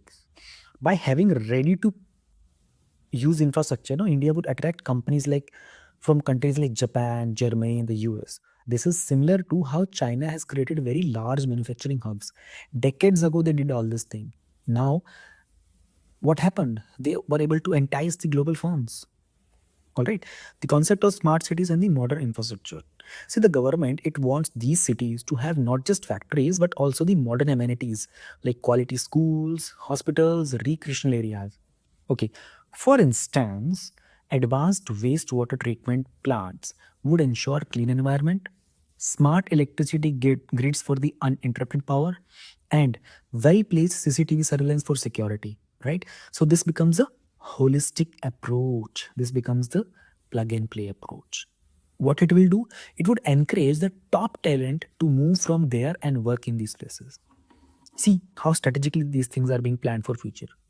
Okay, PM Gati Shakti, the National Master Plan, this was launched in the year 2021. There was a question in your mains exam based on this. You can, if you just go through the previous year papers, you'll find an indirect question based on this. So what happened now? The concept of this PM Gati Shakti is to bring all the infrastructure ministries under a single platform. This ensures that a road project that was planned by Ministry of Road Transport and Highways complements a railway project which is by the Ministry of Railways. So Ministry of Road is being interlinked with the Ministry of Railways. As a result, you are moving the raw materials or the finished goods, they become cheaper, they become faster, they boost the entire economy of India. Try to understand the linking here. Okay. See, we have to understand India wants to be part of the global production network. For example, if a company like Apple, okay, it wants to set up a unit in India to assemble their iPhones, a ready infrastructure can help them start production very quickly. Now, by being a strong link in the chain, India will increase the export and reduce the reliance on importing from other countries. Employment generation. Will this concept help at any place in employment generation? Jobs are the main reason why these industrial corridors they matter for the youth.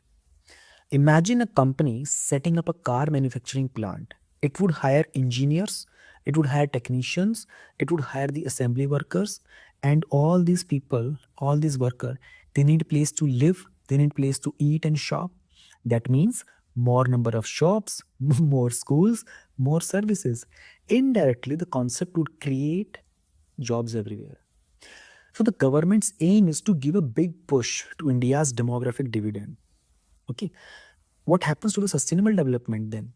So expect a solar plant on factory roof, expect rainwater harvesting system, expect the efficient public transport. According to some government sources, they have shared this information in public.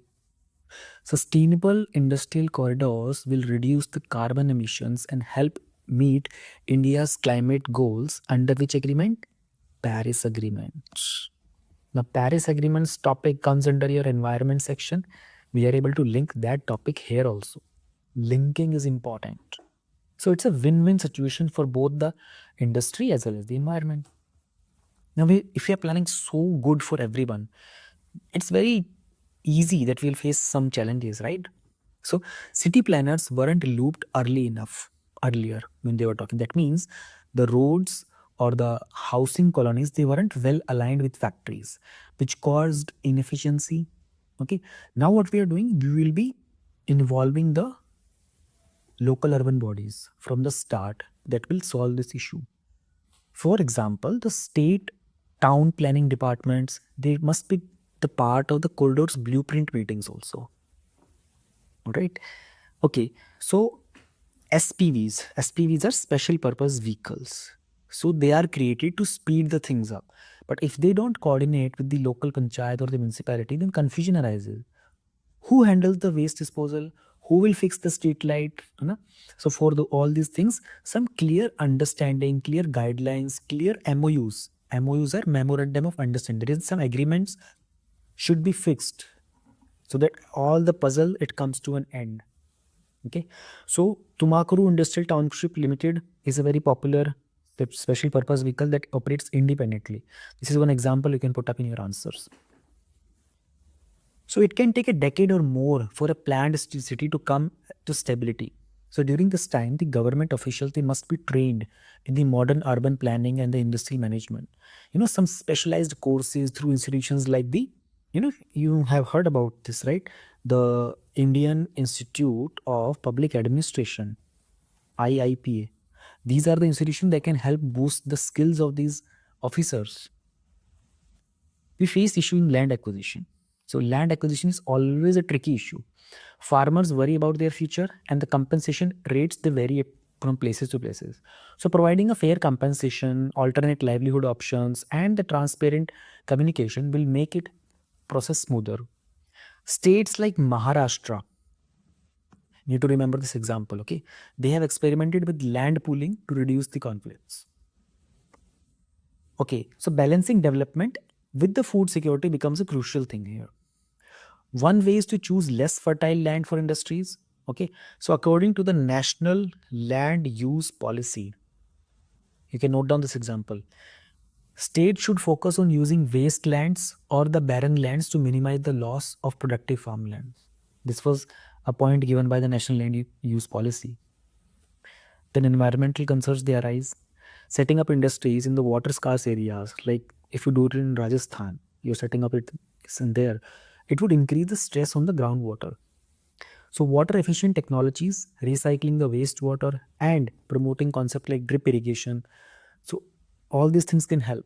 Some industries they are created in a hub zone, like the industrial parks are created. Cyber Park in the city of Gurugram. So some industrial parks, they have begun installing their own water treatment facilities, which minimizes the burden on the local resources. Okay, that was all good so far. What is the way forward from here? So by holding public hearings, consulting the local bodies, planners, they can identify the unique local issues very at early stages.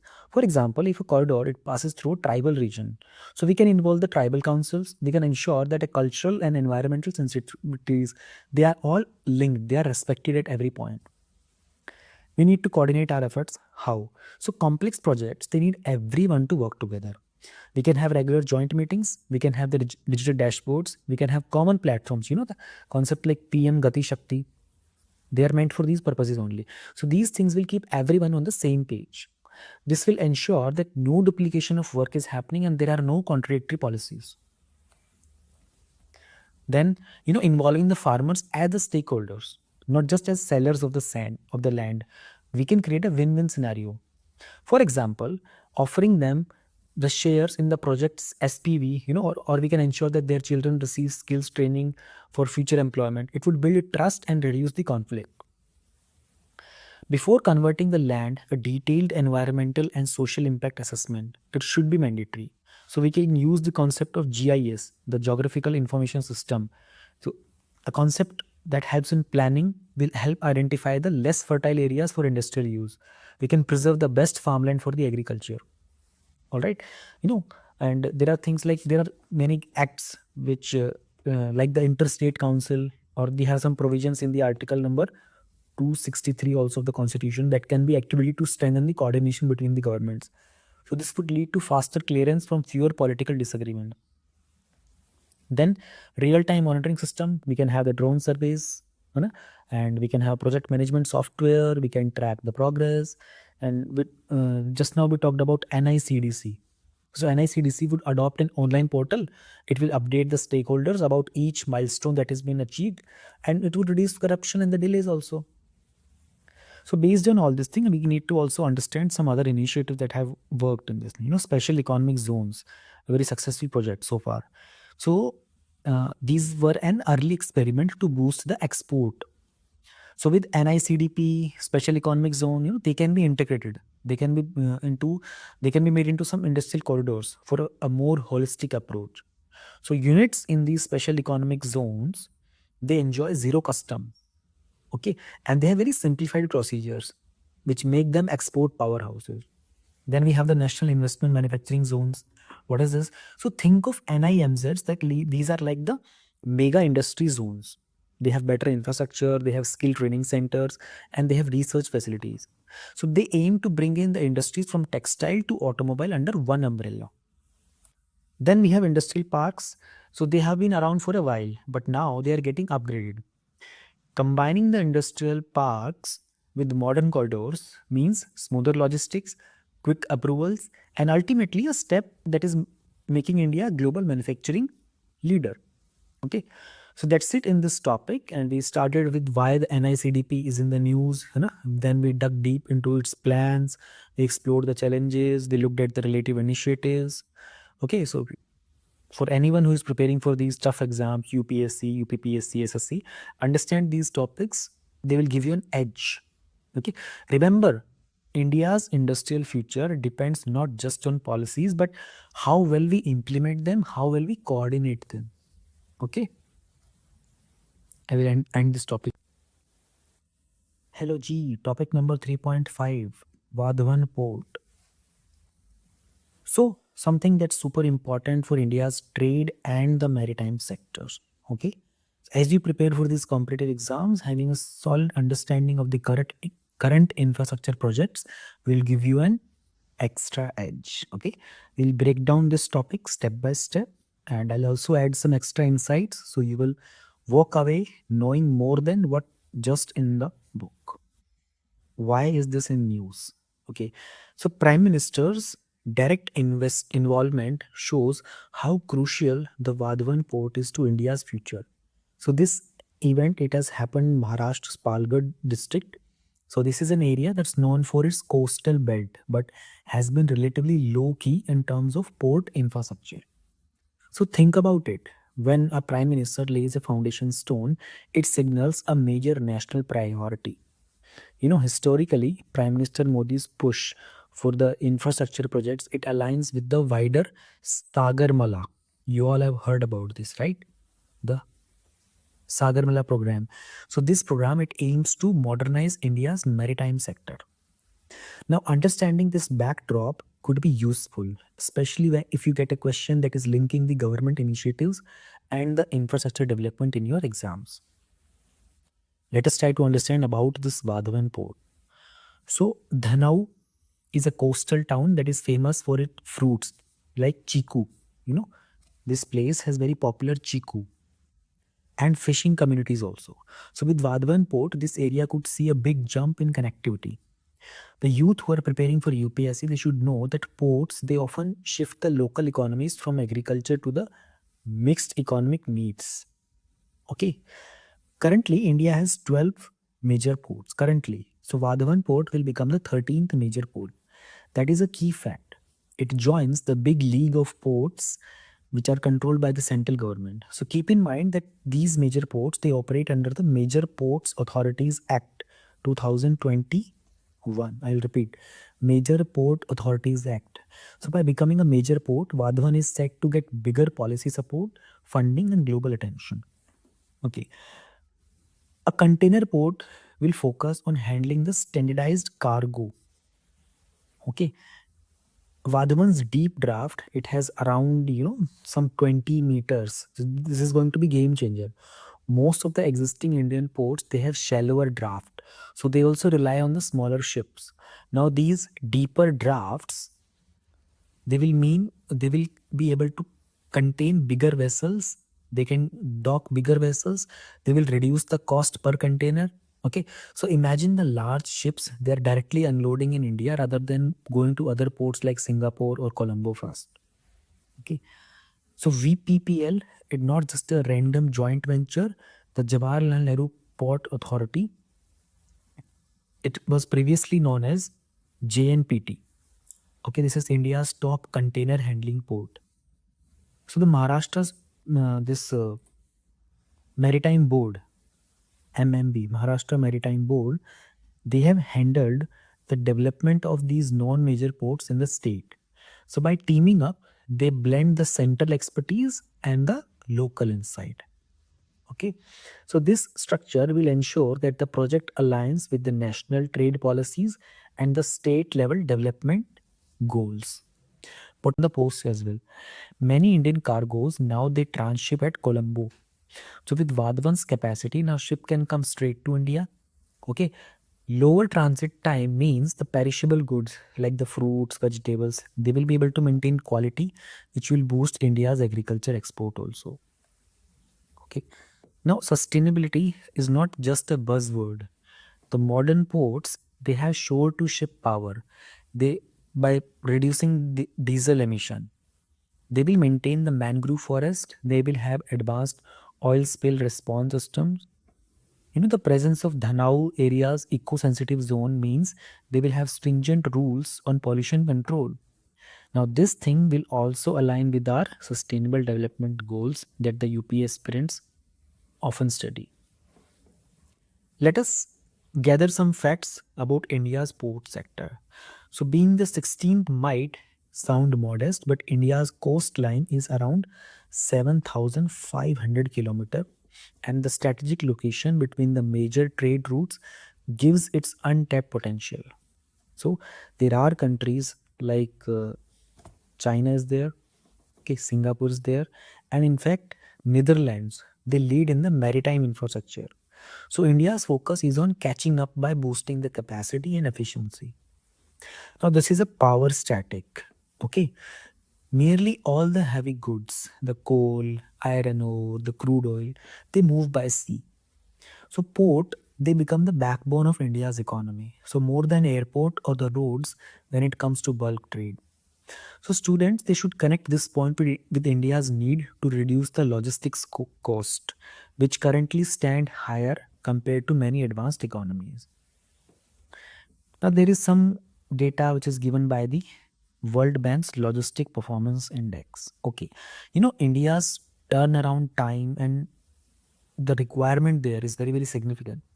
In the past, the ships would wait longer. Now, with improved port management, handling has become very quick. We have reduced the turnaround time. That means the ships they spend less time in the dockyards, increasing India's attractiveness as a trade hub. Okay. Major ports they are under the central government and the non-majors they come under the state. Now this becomes a fact for a prelims exam. Since this dual structure means the development strategies will differ. So knowing the count, 12 now becoming 13 and soon it will also become 14. This could be a direct exam question. The non-major ports, they often have flexible policies to attract the private investment. Okay. These names are important. You need to remember them. They come up in geography and economic questions. For instance, the Deen Dayal port, Kandla, was among the first special economic zones in India. Knowing these port names will help you in map and understand the regional trade patterns. Major ports. So under the landlord model, okay, the port authority acts like a landlord, while the private players they will handle the operations.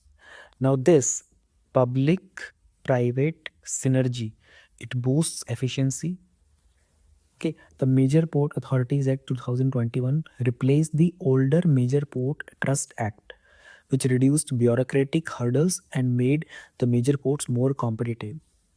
Okay, now comes the comparison with the minor ports. Minor ports are more flexible.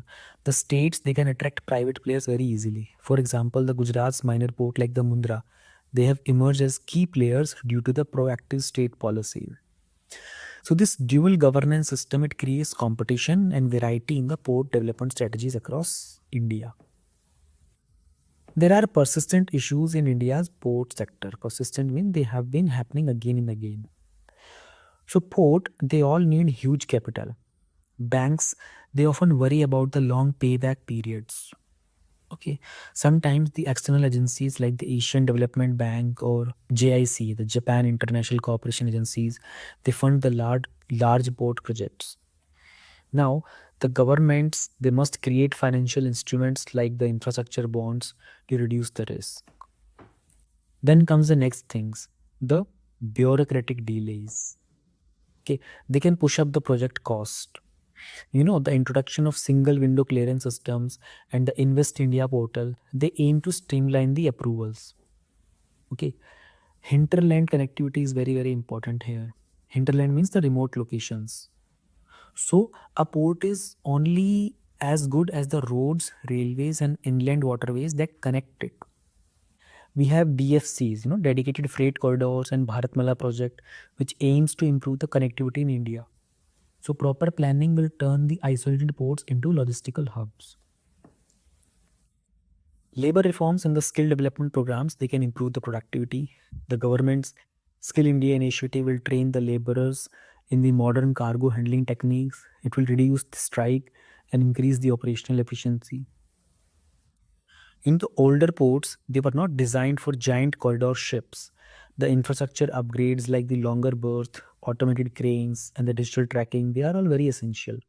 So this is where the learning from the global best practices, like the Rotterdam of Shanghai, it all comes into picture. We have the concept of upgradation as well. We can revamp the old ports, but that concept is very expensive. But as trade volumes will grow, upgrading is non-negotiable also. We have incentives like the tax breaks or the partial privatization, which will help modernize these facilities faster. Dredging issues are there. So without regular dredging, the ports they become shallow. India must invest in modern dredgers and the training programs. There are best practices globally where the dredging comes from countries like the Netherlands. There are efficient dredgings which ensure the port can maintain their draft and handle large vessels. Okay, now moving on further, how to go ahead with all these things, the way forward. Okay, we'll try to understand. Number one is the port modernization. So, dredging the deeper channels, investing in advanced cranes, using the blockchain for the cargo tracking, they can push India's logistics ranking upside. Digitalization and automation, they are the future. So, training the port staff in global best practices is very crucial for the modernization. If we integrate the connectivity approach, road, rail, air, waterways, there the ports they can serve as true gateways for the trade. Environmental assessments upfront and prevent the costly legal battles later.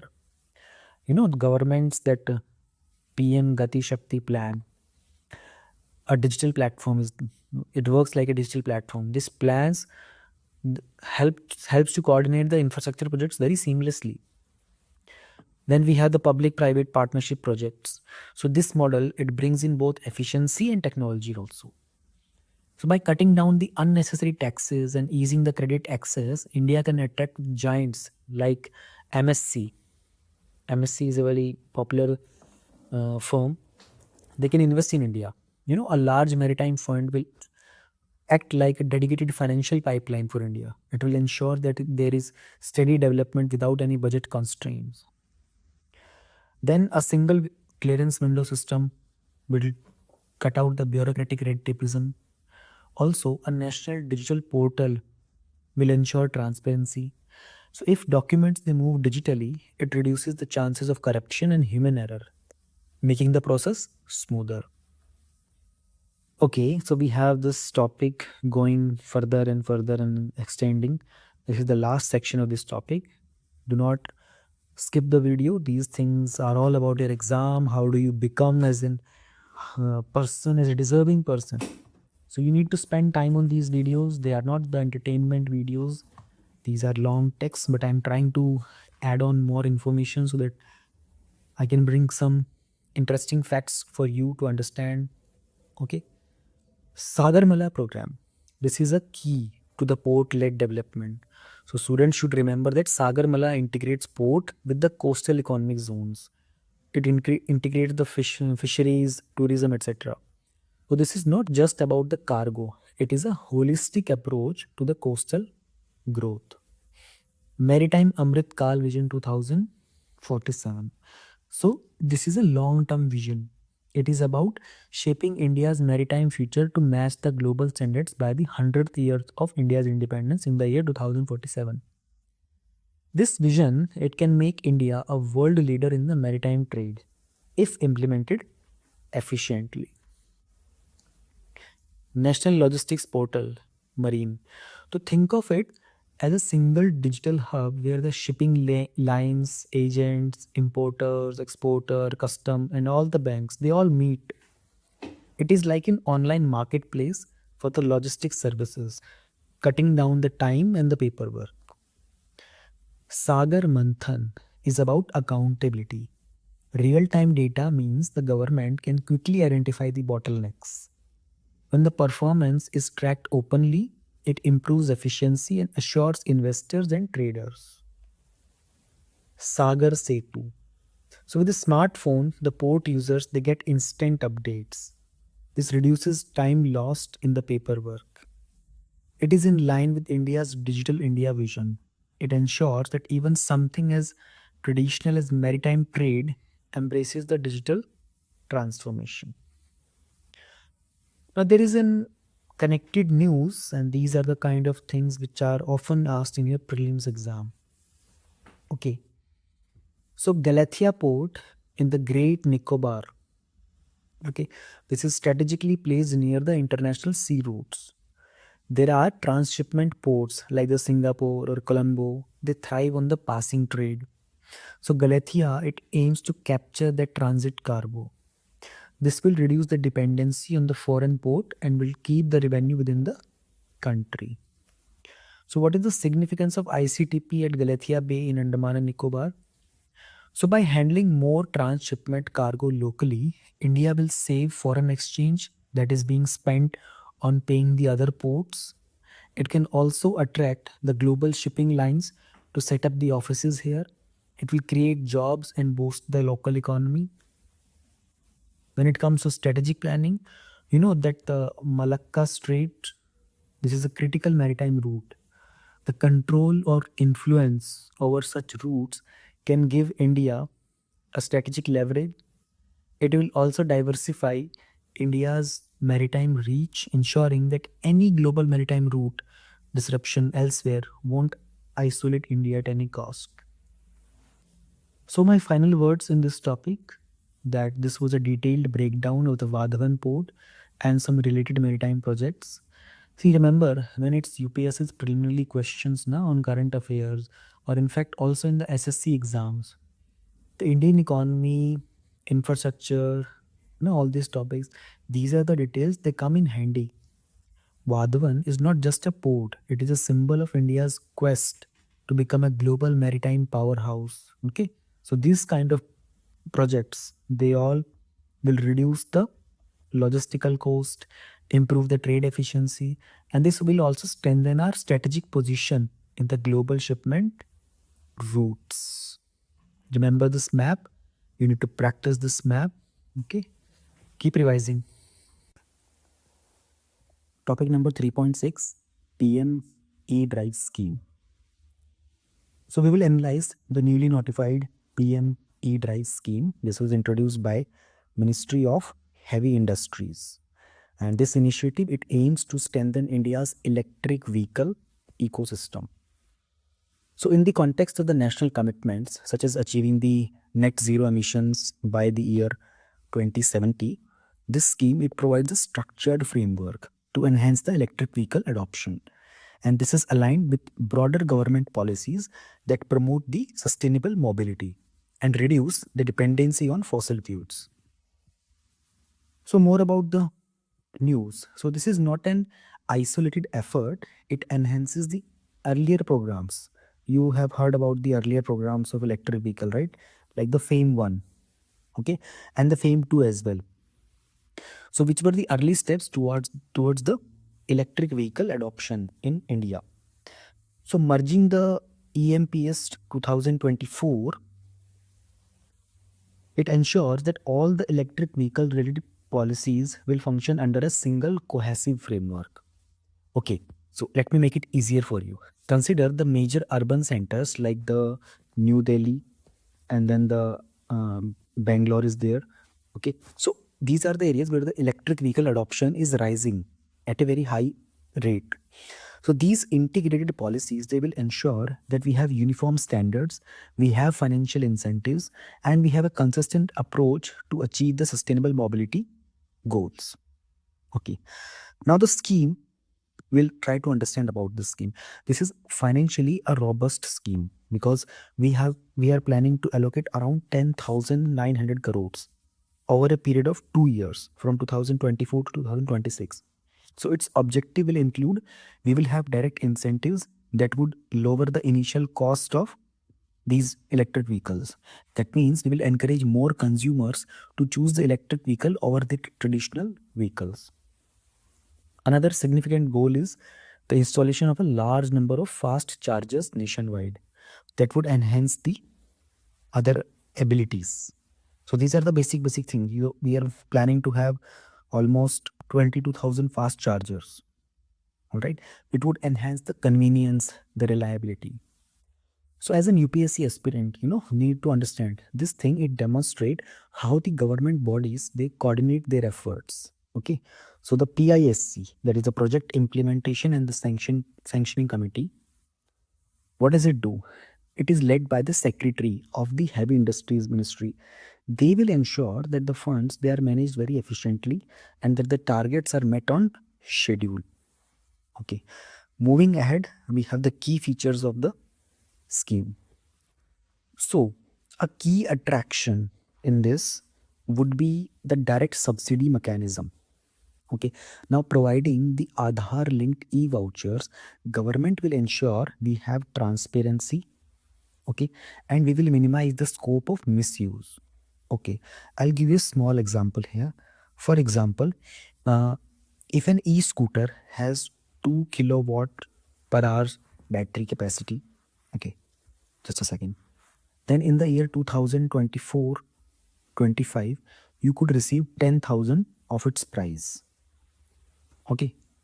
For a 2 kilowatt per hour battery, you will receive 10,000 off on its price. That means you will gain a discount of 10,000. Now, this approach not only will encourage the individual buyers, but it will also indicate how the digital governance measures like the Aadhaar authentication, this will simplify the process implementation in India. So try to use these points in your answer writing. Also, such kind of direct transfers, they align with the principles of efficient public policy. These things are often discussed in your governance and economy sections of the exam syllabus. Okay. Then we have grants for the creation of capital assets. Okay. Now the scheme, it emphasizes the infrastructure development. Okay. Consider the introduction of e-buses under the GCC model. Okay. So where the manufacturers, they assume all the operational responsibilities. Now the public transport authorities, they benefit since they do not bear the initial vehicle cost. Also, placing the electric vehicle chargers in the top tier cities and the strategic highways will ensure that both urban and the intercity commuters they will find very reliable charger points. Also, over time, these measures they can increase employment in the manufacturing and the service which are related to electric vehicle infrastructure. This reflects government has a broader strategy to support the economic growth alongside sustainability. So connect these points. Then project management and the phased manufacturing program, all these things we'll talk about. So they will have a dedicated project management agency that would ensure structured implementation. This requirement of following a phased manufacturing program, it means we will have gradual localization of the components that would foster the domestic manufacturing capacity. Okay, notably, these incentives they add to the existing PLI schemes. Now, what is PLI schemes? In the PLI scheme, what does government do? It will ask you, you produce so much of particular item, and if you have this much of profit, we will give you 2-3% of the profit that you are earning. Okay, so they, but what can they offer? They might offer tax break, okay, or others may reduce their parking fees for that particular company. This is how the government gives you incentive based on your production. The objectives to create a very comprehensive and a multi-level policy environment that would support the electric vehicle adoption from every angle. Now there are some guidelines how to install and operate the electric vehicles charging infrastructure about these things. So these guidelines they would ensure that we have the standardization and ease of access. Okay, so these are the major points that we will be focusing upon. Now, the Bureau of Energy Efficiency will be the central nodal authority. Nodal means the responsibility here. They will maintain a national database which would ensure that policies they remain data driven. Okay, data driven means that everything that we are doing is coming out of some facts. It has some legal support and backing. Now, by the year 2030, okay, having at least one public charging station every 1 by 1 kilometer area in the urban section, it would ensure that we have high level of accessibility. Also, we are planning of other things. So, like you can think of other factors, just like we would lower the tariffs during the solar hours. Okay, that would encourage the users to focus more on the renewable energy. This would align with India's goal of increasing the share of clean energy. Okay, now you are an UPSC aspirant. How do you look at this thing? See, this is, you need to understand, this is how the government is demonstrating the interplay between environmental policies, sustainable development, and other practical governance steps. Now, there are some related news, that is PME Bus Seva Payment Security Mechanism Scheme. So, in these related developments, the PM E-Bus Seva scheme, it would ensure we have financial stability for all the operators. Okay, so more than 38,000 e-buses are being planned, which would reduce the vehicular emissions in numerous cities. We were talking about the GCC model. Okay, so under the GCC model, the public transport authorities, we call them PTAs, they will give monthly fees rather than a large upfront cost, which also spreads financial risk. Okay, and then we have CESL, the Convergence Energy Services Limited.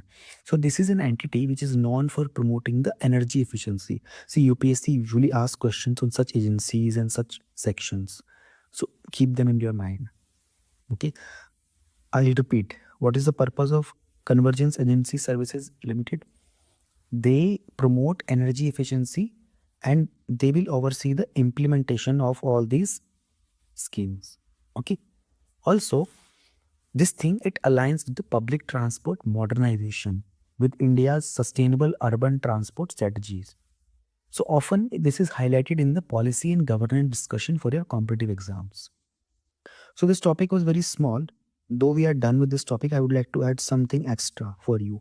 See, by understanding these initiatives now, like PME Drive, okay, the guidelines on the charging infrastructure, and also in the PME Bus Seva scheme, you see how India's policy framework it supports a transition to cleaner transportation.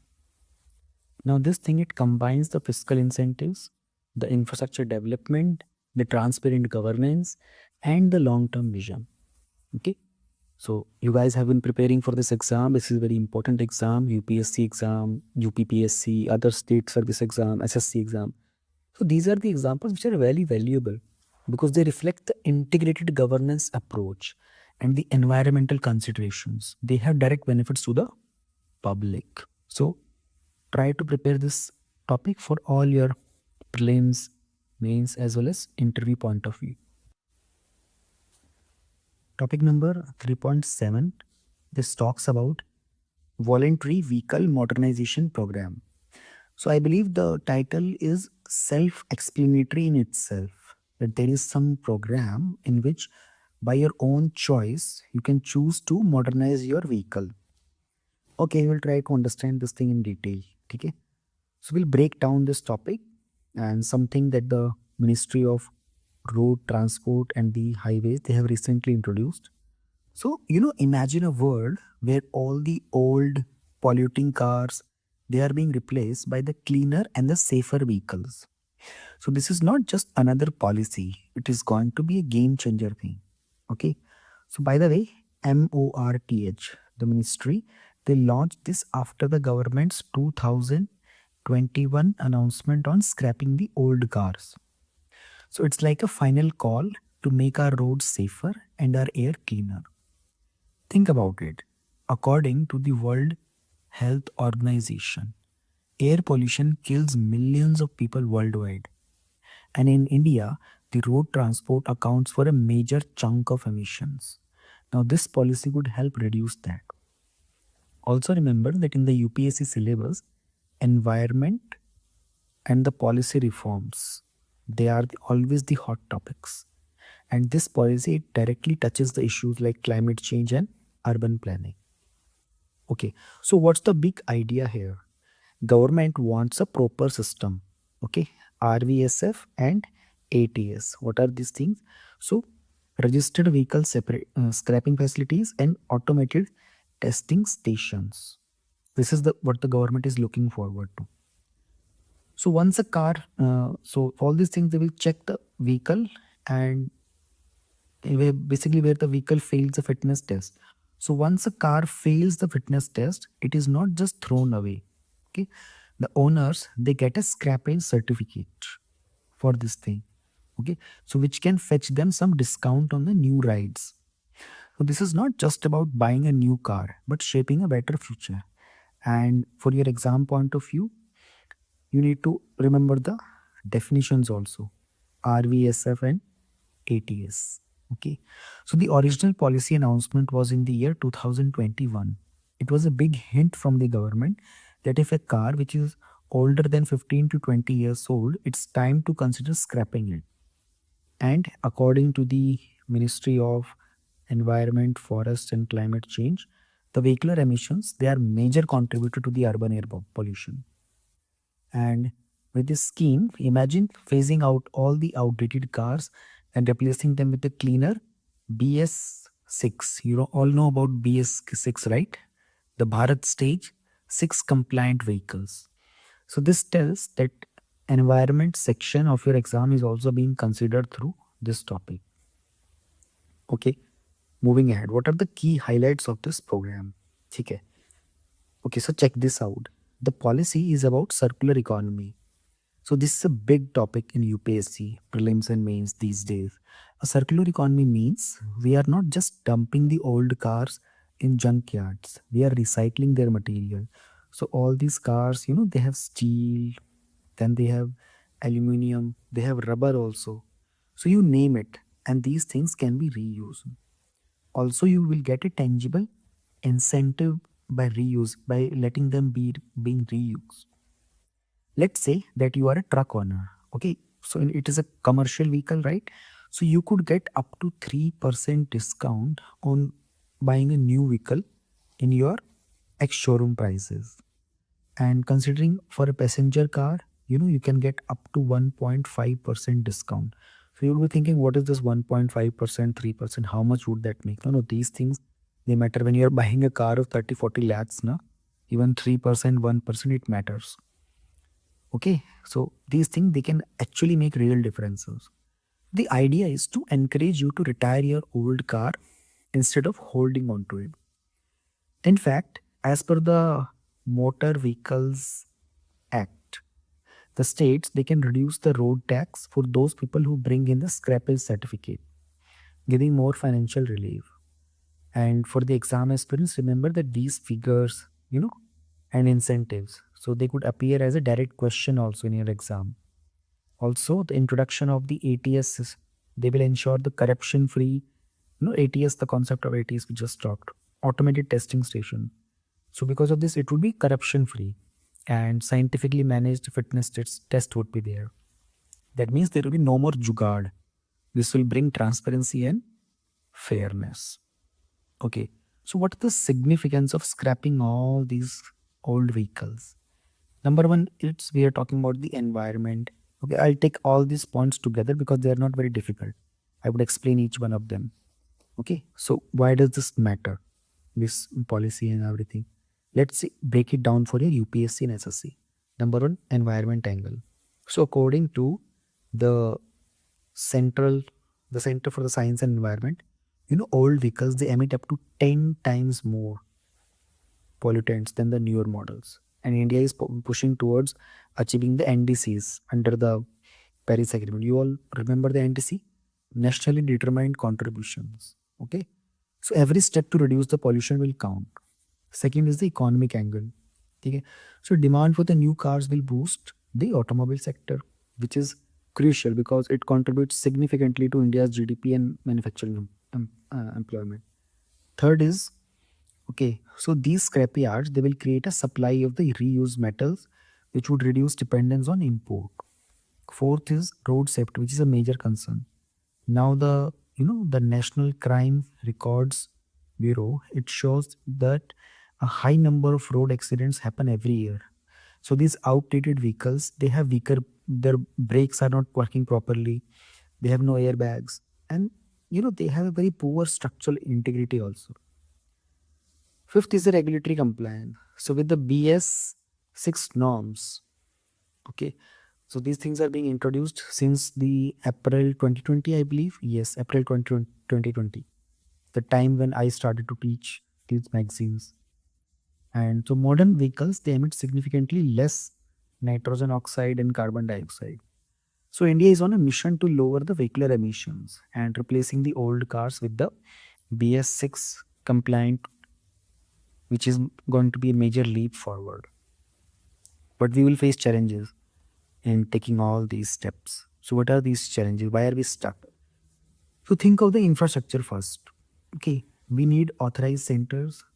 Right now, it's the unorganized sector that is handling a chunk of the scrapping process. This leads to the environmental contamination. So, there are oil and toxic fluids which leach into the soil. Also, talking about the circular economy, when we talk about this thing, so the chain must be smooth, from scrapping to segregation of material, then sending those material back into manufacturing. It's like a missing puzzle piece. And awareness is another big issue here. Many people don't know that they can get financial benefits, or they just love their old ambassador car for some sentimental reasons. And yes, money matters. So without good incentive, why would someone scrap their old Maruti 100, which they think can still run? Finally, enforcement is the key. So even with rules, some centers they might certify an old polluting vehicles as fit. But I will add some extra points here. According to an NITI Aayog study, strict monitoring and digital tracking of vehicles could fix this issue. So this was a survey done by a study done by NITI Aayog. So keeping all these challenges in the mind, because questions in the exam might ask you not just what's good about the policy, but what's holding it back. So how do we fix all these issues? We have identified the issue, we have understood the significance, everything. First is building proper scrapping yards with the public-private partnership. This could mean that a big company like Tata, Mahindra, they will tie up with the government to set up the authorized centers. Then we have to streamline the scrapping process. So maybe a digital platform under the Ministry of Road, Transport and Highways, where you apply online, you get a slot and you drop off your old vehicle. Enforcement, can be improved with technology, like the Aadhaar linking. We can work on this Aadhaar linking vehicle details, GPS tracking, real-time emission of data. All these things can ensure that no old polluting vehicles they slip through. And since electric vehicles are the future, we must handle their end-of-life batteries responsibility. So Niti Aayog has also worked on this thing. They suggest policies on battery recycling to reduce all the rare earth metal import. And then see, public awareness can be boosted by campaigns, like Swachh Bharat. The public campaign worked very nicely. It changed the attitude towards cleanliness. So if people know about scrapping old vehicle, they can get tax benefits, they can get discount on new cars. They will be more than willing. So the approach is not only fitting into government initiative like Make in India and Atmanirbhar Bharat, but it also aligns with the sustainable development goals. Okay, and when it comes to your UPSC, remember the Environmental Protection Act 1986. Then we have this Motor Vehicle Amendment Act from 2019. So knowing these acts also will help you fetch more marks. So we explored the voluntary vehicle modernization program and why it's a big news, its key highlights, significance, challenges, and what can we do next. So keep this point in mind because policies like this they often feature in the current affairs and might pop up in your exam. Topic number 3.8, Mineral Security Partnership Finance Network. Okay, so we will dive into something that is making headlines in all the competitive exams preparation circles because this is India's big move and India is joining the US led Mineral Security Partnership Finance Network. So imagine having a very strong supply of the critical minerals which are essential for your smartphones, okay, and your electric vehicles. We just talked about electric vehicles, and in fact along with them even in fact all our fighter jets also. Okay, so India is now joining the forces with the global players which would ensure a steady and a safe supply. Now the MSP finance network, it kicked off just last year and India's participation is a major step. So this is like strengthening our team so we don't rely on just one star player, especially in a competitive field like the critical minerals. Okay, and just so you know that these critical minerals are vital for meeting our green energy targets and the national security as well. So what is more in the news? Okay, so why is this important? See, the reason is pretty clear. China currently holds a big chunk of the world's greatest critical minerals. For example, China, it processes about 85% of the global rare earth minerals. So if you have been following the geopolitics, you will know that relying too much on one country can be risky. And these things we teach in the topic of international relations. So what happens? India wants to stand on its own feet. And by joining the MSP, we are looking to partner with countries like US, then we have like countries Australia, we have Japan, and in fact the European Union as well. So we will find new places to mine and process these minerals. Okay, think about it. If you have got multiple sources for your resource, you won't panic if one source suddenly stops supplying. Okay, so this is a smart move which is aimed at ensuring our future economy and the defense systems that remain stable. Okay, so what is this mineral security partnership? Okay, now I will break down this topic. It is a global club which was launched in the year 2022. So this club, it aims at ensuring that the critical minerals, they are not controlled by a single big player. So among the 14 member countries plus the EU, you will find other big economies like the US and the Japan. Okay, so together they form more than half of the world's GDP. It's pretty powerful, right? India hopped on board in the year 2023. So joining a team that's about building the stable supply chains. Okay, for example, Canada. So Canada is a known source for nickel and cobalt. We can team up with MSP to attract all the investments based on these two the requirement of these two metals. So this helps all the members get what they need without any over reliance. Okay, remember, it is not just about digging up minerals, it's about also processing them right here in the friendly territories. In fact, some MSP funds, they might flow into places outside the member nations if it helps them secure the global supply chain. Okay, like exploring new lithium reserves in Africa or maybe like Latin Africa. Let's move towards the what is this MSP finance network. So we have understood the topic wise, this is news, what is MSP. Now we'll move to the MSP finance network. So MSP finance network is basically the funding arm for MSP.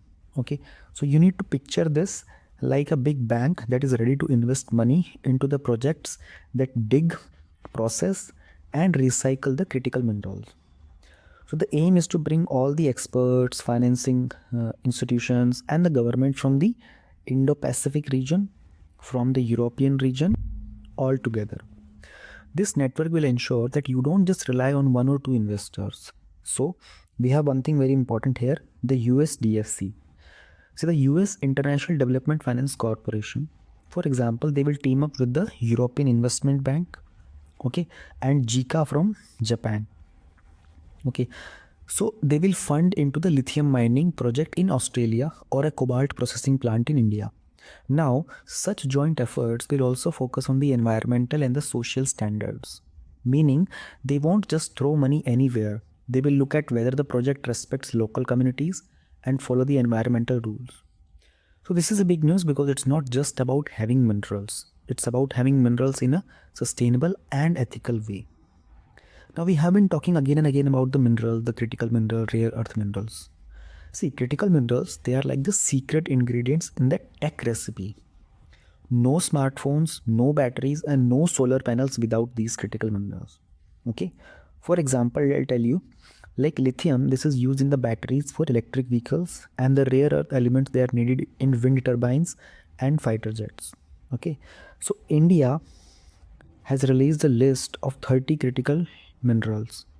Okay, so think about it, things like copper for the electrical wiring, titanium for the we have titanium here, right?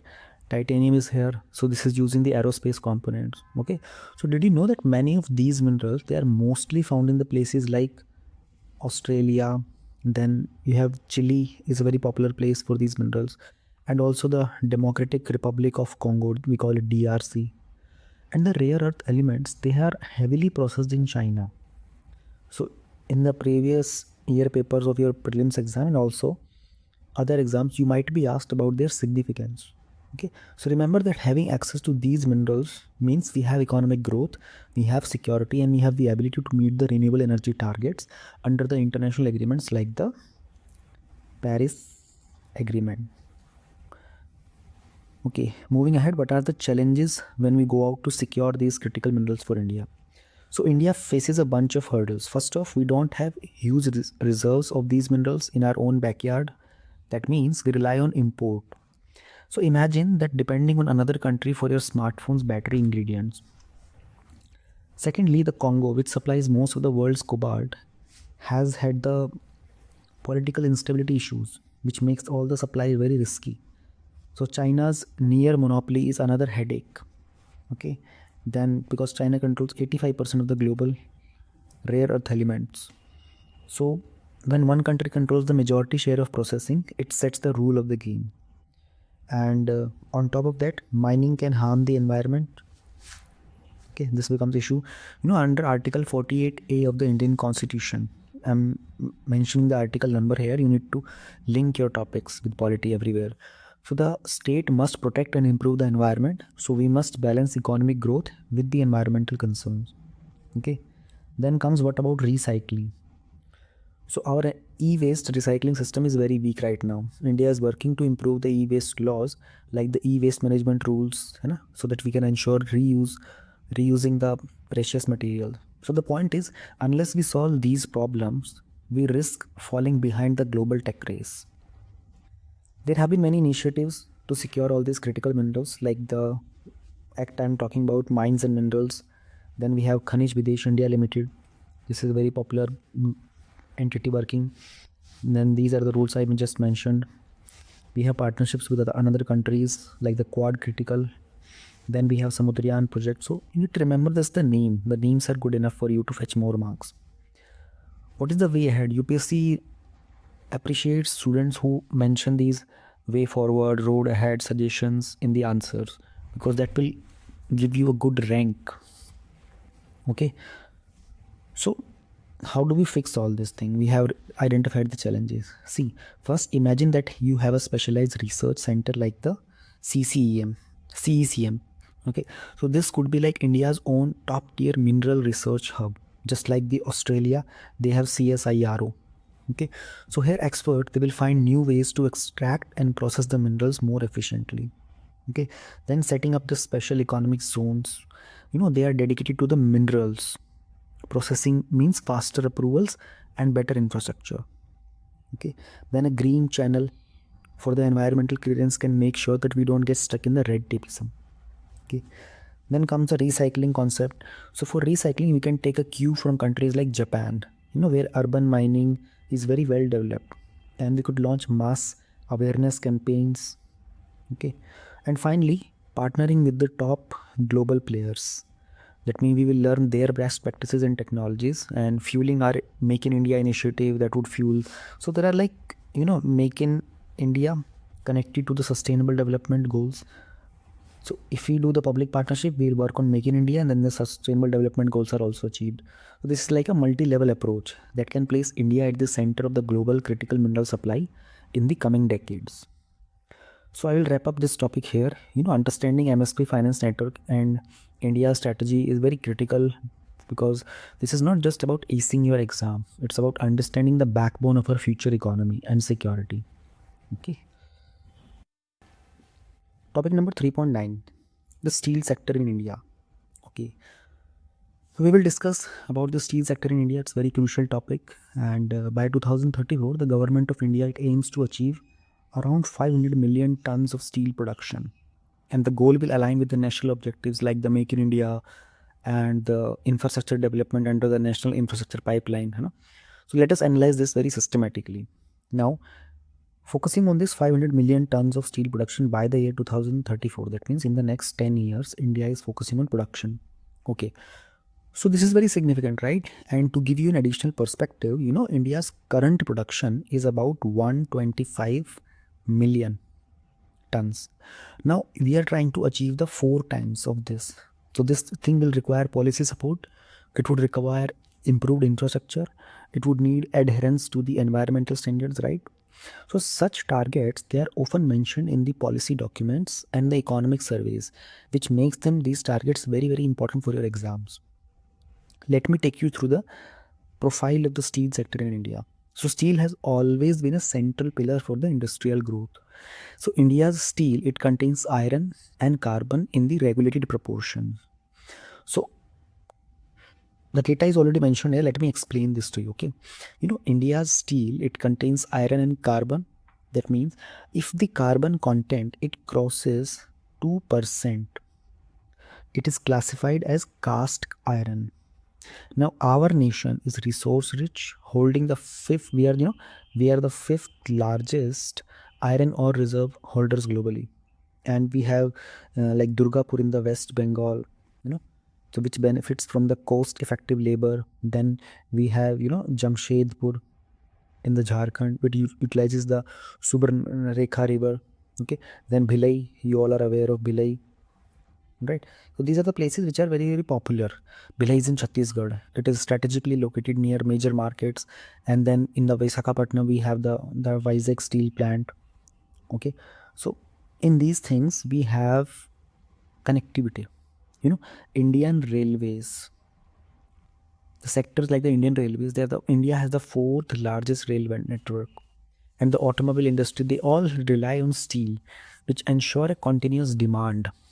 Now, these location factors and the resources, they are the advantages. So these questions, they often appear in your UPSC geography subject as well. Okay, and the economic section. So what are the major challenges that are faced in the steel sector in India? The steel sector faces multiple hurdles. Establishing a new capacity requires substantial investment. So approximately 7,000 crore per ton of capacity, which makes it a high risk venture. And the demand is also very cyclical. So when the global or the domestic demand falls, the profit margins also shrink. Then we have other logistical cost, transportation cost. They're another concern. So moving a content from of steel from Jamshedpur to Mumbai can be more expensive than importing it from Europe. Okay. So additionally, although India has significant iron ore reserves, it lacks sufficient coking coal. We lack all these things, coking coal and all. So the deficiency, it forces reliance on import from Australia and raising the input cost. Okay. Then we have, India's per capita steel consumption is about 97.7 kg, which is much lower than than China. China has it around 628 kg, which indicates the potential growth but has also highlighted the current underutilization. Furthermore, steel production, it emits a large amount of carbon, which contribute to climate change, which is an area is receiving very heightened global scrutiny these days.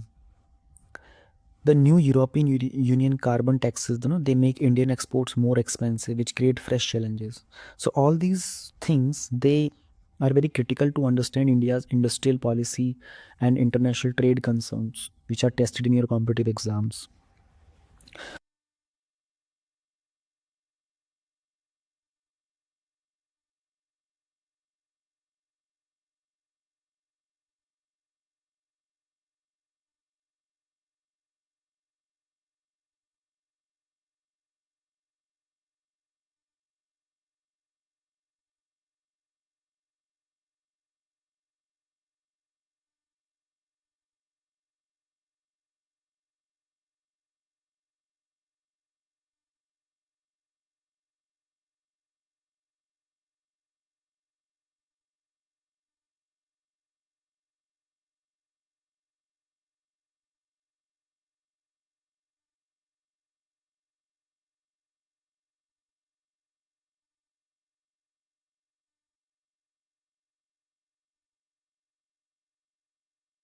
So, what are the initiatives that have been taken by the government to promote the steel sector? So, the government, it has introduced several measures to strengthen the steel sector. The National Steel Policy of 2017, it aims to produce 300 million tons of capacity by the year 2030-31. So, this is an ambitious consumption target, which would be like 160 kg per capita. Okay. And then we have the Make in India initiative along with the PM Gati Shakti National Master Plan. They all promote the use of domestic steel in the large infrastructure projects like we talked about the dedicated freight corridors. Then the PLI scheme, we talked about this scheme also in the topics previously. So PLI scheme for specialty steel, it encourages the domestic production, okay, of advanced grade steel, and then reducing the import dependence. Then we have Mission Purvodaya. It targets the eastern states, Odisha, Jharkhand, Chhattisgarh, West Bengal, and Andhra Pradesh also. So we will be leveraging their mineral wealth to form a robust steel hub in Kolkata. Then we have SIMS 2.0. So this system, it helps the government to track the steel import very accurately. It ensures that better policy decisions are being taken. All these initiatives, they complement the broader economic reforms, and such as in fact the insolvency bankruptcy code also, so that we improve the investment of the climate in this sector. So they all things are very very connected. This is all important one. These are some of the popular iron and steel industries in India. There have been questions in the mains PYQs based on these locations. You need to go through this map. This is also mentioned in your NCERT. What is the way ahead? The path forward, it involves decarbonizing the steel production through alternative methods. So electric arc furnaces and the green hydrogen based processes, they are increasingly recognized as the future solution. Then we have investment in the R&D, which is backed by institutions like the National Metallurgical Laboratory in Jamshedpur. We have all this in National Metallurgical Laboratory. It's in Jamshedpur. It's not mentioned here, but you can note it down. Okay. So it can lead the technological breakthroughs. Then, implementing the Industry 4.0 tools. there has been a question based on this industry 4.0, automation, AI, machine learning. We can streamline the production, we can reduce the cost, we can improve the quality.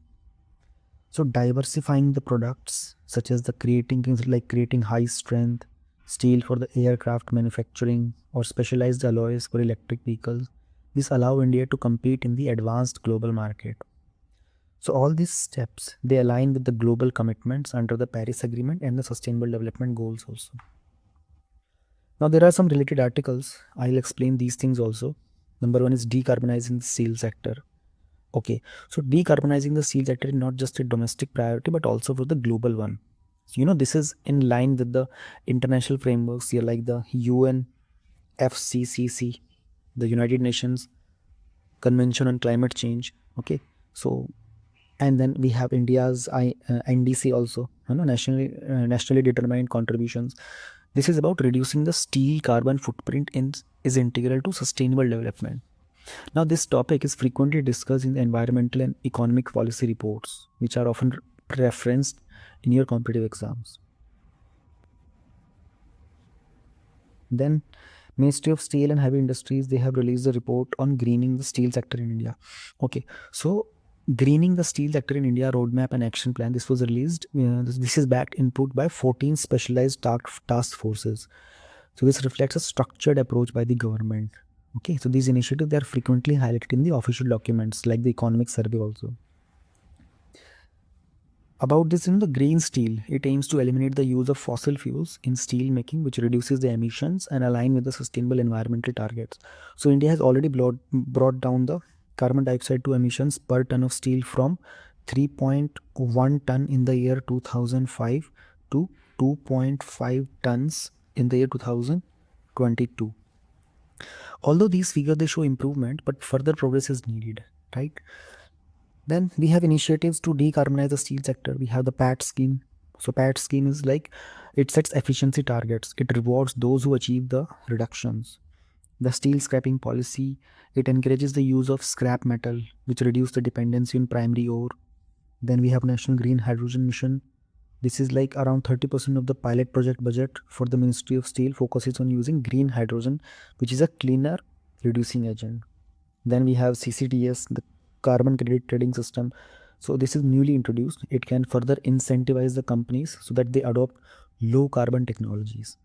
All these measures, they align with the Energy Conservation Act of 2001. I'll mention it here. Energy Conservation Act of 2001. And they help India progress towards the environmental goals, making them relevant for the exam questions. So in conclusion, the steel sector in India, it stands at a very important juncture. We have to balance economic growth, we have to work on the infrastructure demand, and we have to also take care of the environmental responsibilities. So as you prepare for these competitive exams, remember all the initiative, challenges, and involving strategies, because they reflect India's broader developmental philosophy and the policy frameworks. I'll end this topic here. Topic number 3.10, India's dairy cooperative sector. Okay, so we will be focusing on the critical area of the Indian economy, the dairy cooperative sector. And recently, Ministry of Cooperation, they introduced the SOP. SOP means the Standard Operating Procedure for the White Revolution 2.0. So we'll also talk a little about the White Revolution, which was the first one, and what is this 2.0. So this is, very significant because India is already the world's largest milk producer with a production capacity of approximately 221 million metric tons. So this is the data from 2021, and this is the government's estimate. Okay. So why this topic in the news? The reason is that now the Ministry of Cooperation, they have their formal move has come out that they want to standardize the procedure under the White Revolution 2.0. Okay. So these SOPs, they will provide the guidelines for improving the milk procurement, the processing, the marketing, etc. So consider that how this connects with India's long-term strategies, like achieving the rural prosperity, inclusive economic growth, etc. And with the dairy sector working in this section, the states like the Gujarat, which is famous for Amul, you all know about Amul, right? Amul is also a dairy cooperative. And then in Karnataka, we have Nandini brand. You must have heard about this. So these SOPs, they will help replicate the success stories across the regions that have not yet realized their full dairy potential. Okay, so what are going to be the key objectives of this white revolution? See how it is going to work. Let's break these objectives. Okay, by the year 2029, the plan is to raise the daily milk production about 1,000 lakh kilograms, not just 1 lakh, 1,000 lakh kilograms per day. So this is a very ambitious step toward the stable supply chain. So that this will directly benefit the rural milk producers, because strengthening the women farmers is also a top priority here, as nearly 35%, note down this data, okay, 35% of the dairy cooperative members, they are women, and empowering them will reduce the gender disparities. Okay, improving the infrastructure under the NPDD, National Program for Dairy Development 2.0. It means we are modernizing the milk collection centers and we are installing the bulk milk coolers. We will ensure higher quality and we will prevent the spoilage also. So boosting the export matters, because India's fare in India's the global dairy trade is still very modest, and India's share has to be increased there, and improve testing equipment and logistics will increase our competitiveness internationally. Additionally, the financial inclusion is very, very necessary here, because through the credit facilities and micro ATMs, we will ensure timely payments and the credit support to farmers, which will enhance the trust and stability in the sector. Let's talk about the white revolution. Okay, so Operation Flood, it began in the year 1970. In the year 1970, this began. This was transforming India from a milk deficient country to the largest milk producer in the world. Dr. Varghese Kurian, the name is very popular, we all have heard about him. And this was under his leadership, which became very instrumental, because he established the cooperatives that ensured farmer received all the fair prices. Then we had NDDB. So NDDB, which is headquartered in Anand, Gujarat, they played a central role. And by the mid 1990s, these efforts, they had created a stable network of cooperatives and improved the quality and quantity of milk which was being produced in India. So understanding this background is essential, because White Revolution 2.0 is building upon these foundational successes. Okay, so remember the key facts for exam, because the operation Flood's launch date was in 1970. This was the first phase. Okay. Then Dr. Kurian's role, significance of National Milk Day, which is November 26th. This is a National Milk Day. This is the birth anniversary of Dr. Varghese Kurian. So if you are buying this Amul milk in your daily household usage, so on every 26th November, in the Amul milk packet, they project a very small symbol honoring Dr. Varghese Kurian. His name and some kind of cartoonist image is also printed on those milk packets. Let me take you towards the importance of cooperatives in the dairy sector. Okay, so the dairy cooperatives are very pivotal. They ensure that farmers, often the small scale producers, they get collective bargaining power. This means they have higher income for farmers, they have better market access and a stable pricing mechanism. So the cooperatives, they encourage women's participation, they boost their income and the status in the community. Financial inclusion is enhanced through cooperatives, banks, credit lines, which reduce the dependence on informal money lenders. In very tough times, what happens, key their dependency on those money lenders causes trouble to them. And like suddenly the feed price is hiking, the climate related shocks are coming. So the cooperatives, they provide resilience and the support. That's why they are important. So all these points, they align with the topics in your mains syllabus also, such as the inclusive growth, agriculture, rural development, etc. As I already mentioned, 35% of the dairy cooperative, they are women. That's why it's important to work on the women empowerment section also through this. So what are the challenges which are faced by these cooperatives? See, despite their benefits, they face challenges. They often struggle to attract the capital, all right, as they rely on the member contributions and loans rather than the large scale equity investment. Okay, so the idea of a nationwide milk grid is very complicated, because we have uneven geographic distribution of production centers, and the dairy farmers, they grapple with the fluctuating feed cost. Okay, and market instability, very limited veterinary support, especially in the remote regions. The landless farmer, they face more difficulty in accessing the resources. Okay, we have change in the consumer preferences, from full cream milk to the value added products, and an unpredictable weather condition. They all add another layer of complexities. So in your exam, you might encounter questions linking these issues to the policies on agriculture, animal husbandry, rural financial inclusion, etc. There have been some initiatives taken to strengthen the dairy sector. Right, the government has taken Rashtriya Gokul Mission. So this thing, it focuses on indigenous breed like the Sahiwal and the Gir cow. You have heard about this, right? Sahiwal and Gir cow. They ensure that we have improved genetics and better yield. Then the NPDD, it emphasizes better milk testing lab, chilling unit, and the modern processing equipments. Then LHCDP, the Livestock Health and Disease Control Program. This supports the disease-free livestock, which is crucial for consistent milk production. The Animal Husbandry Infrastructure Development Fund. This encourages the entrepreneurs that they invest in the cold chain, packaging, processing plant, etc. Then extension of the Kisan credit cards to the dairy farmers ensure they have easy access to institutional credit. It reduces their dependence on informal sources. So all these measures, they can appear in your GS papers and prelims. What is the way ahead in this? How can we move further? See, moving further, integrating technology is very, very critical here. Okay, by using the ICT tools. ICT is information communication technology tools, like the digital milk testing equipment, online payment system. So cooperatives, they can ensure transparent and efficient operations. Then we have other things like better milk processing means maintaining cold chains, adopting strict quality standards, branding products effectively, etc. Then, for instance, promoting the standardized packaging, ensuring that consumers, they can trust Indian milk products on par with the global standards.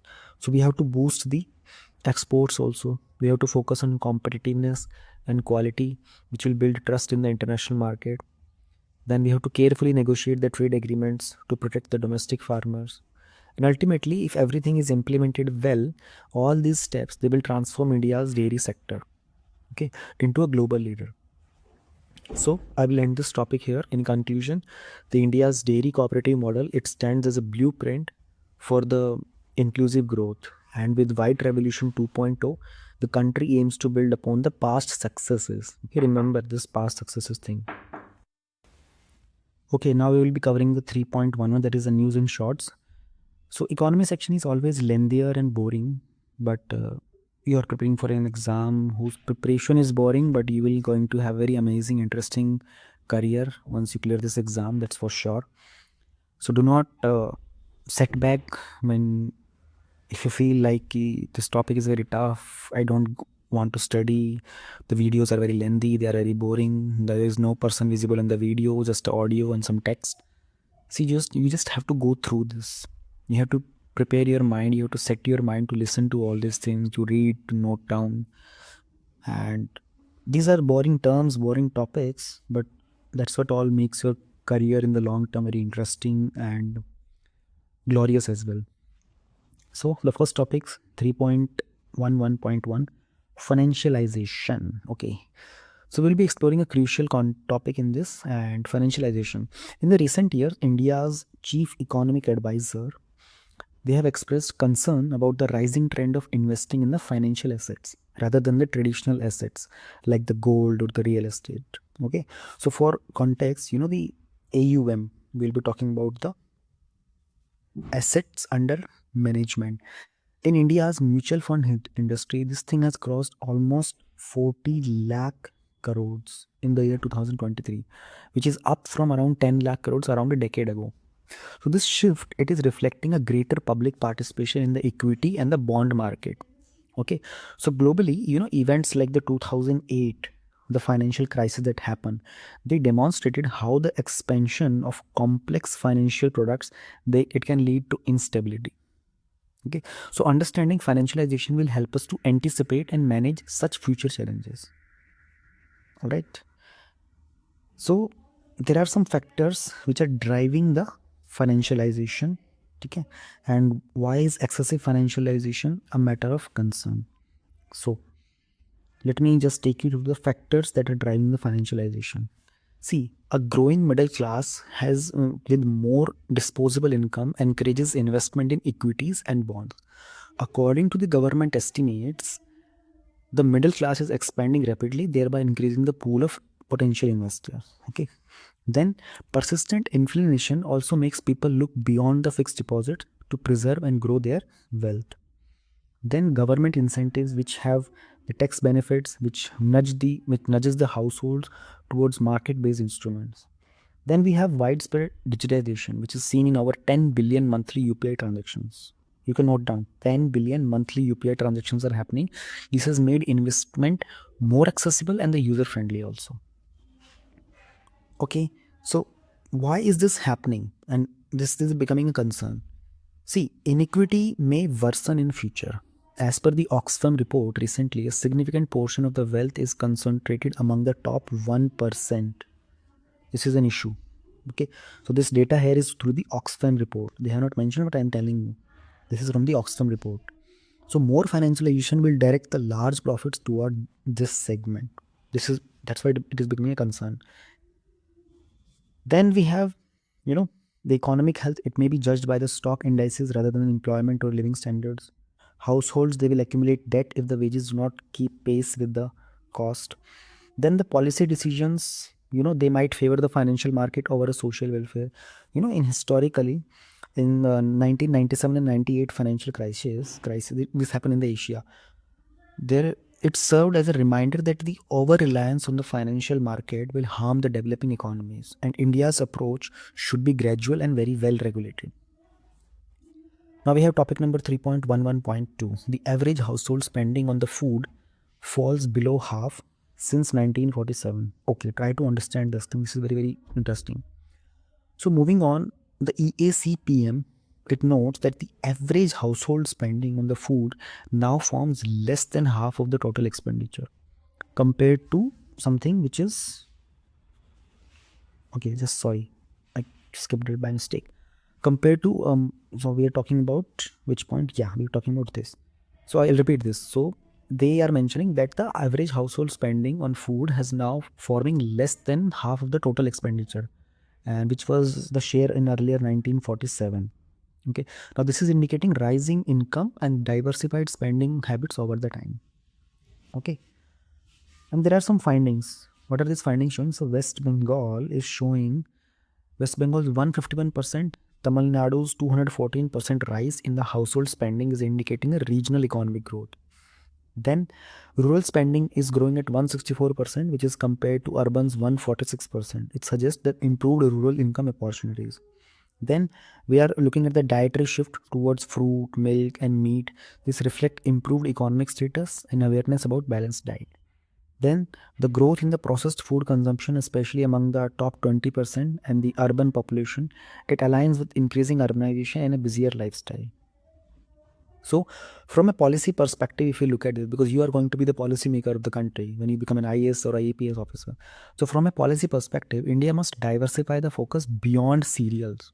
Okay, I'll mention the article number 47 here. You need to learn to integrate articles here. Okay, Article 47 of the Constitution, it directs the state to raise nutritional levels. Do you remember this or not? So we are aligning this with the new consumption trends, and the government will incentivize the farmers to produce more fruits, vegetables, and the protein-rich foods. Then we have micronutrient deficiency.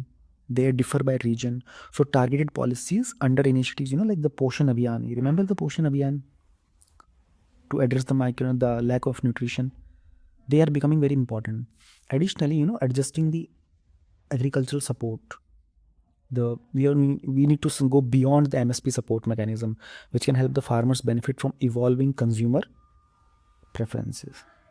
Then we have 3.11.3, the Bhaskar initiative for India's startup ecosystem. Okay, now let's examine this initiative, which aims to centralize the startup data and the resources. So we have over 1,46,000 DPIIT recognized startup. India is the third largest startup ecosystem globally.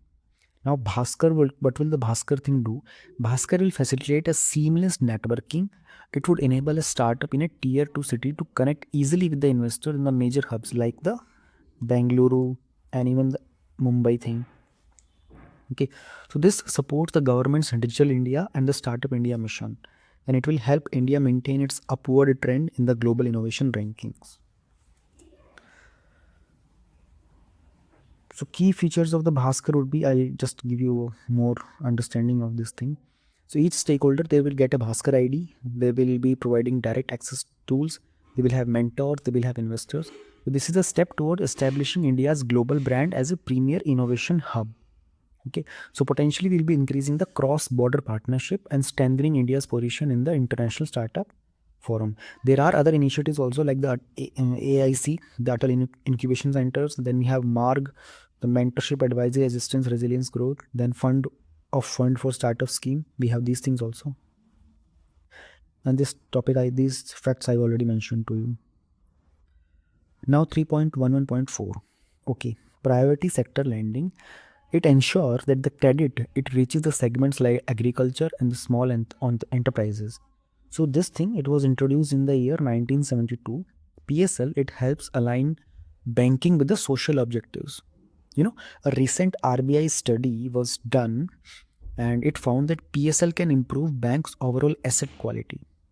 So the introduction of this PSL certificate, this concept will help us more. How? Because it will let some banks specialized, for instance, focusing more on agriculture while ensuring that overall PSL targets are also met. So for the examination point of view, remember that the key targets are 40% of the banks. You need to remember these key targets. 40% for the big banks, 75% for the regional rural banks, okay, and the SFBs, small finance banks. Urban cooperative banks will gradually move from 65% to 75%. Okay, so these measures they ensure that a rural credit and weaker section they receive adequate financial support.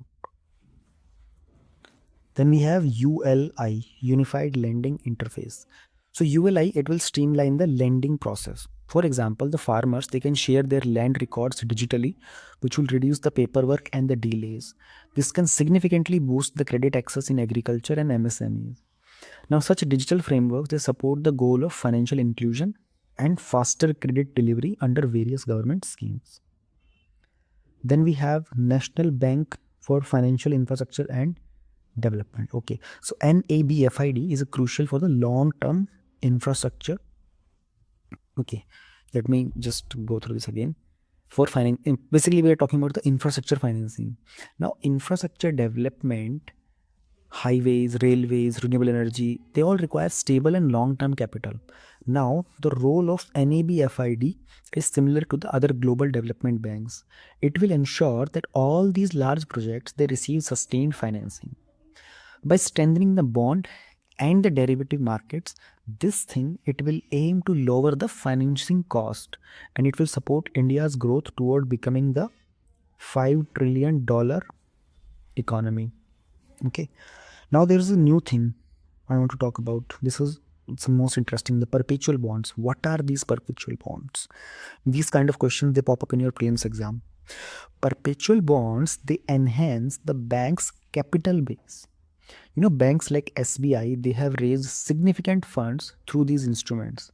They offer stable interest to the investors and there is no guaranteed principal repayment date. Remember this, there is no guaranteed principal repayment date.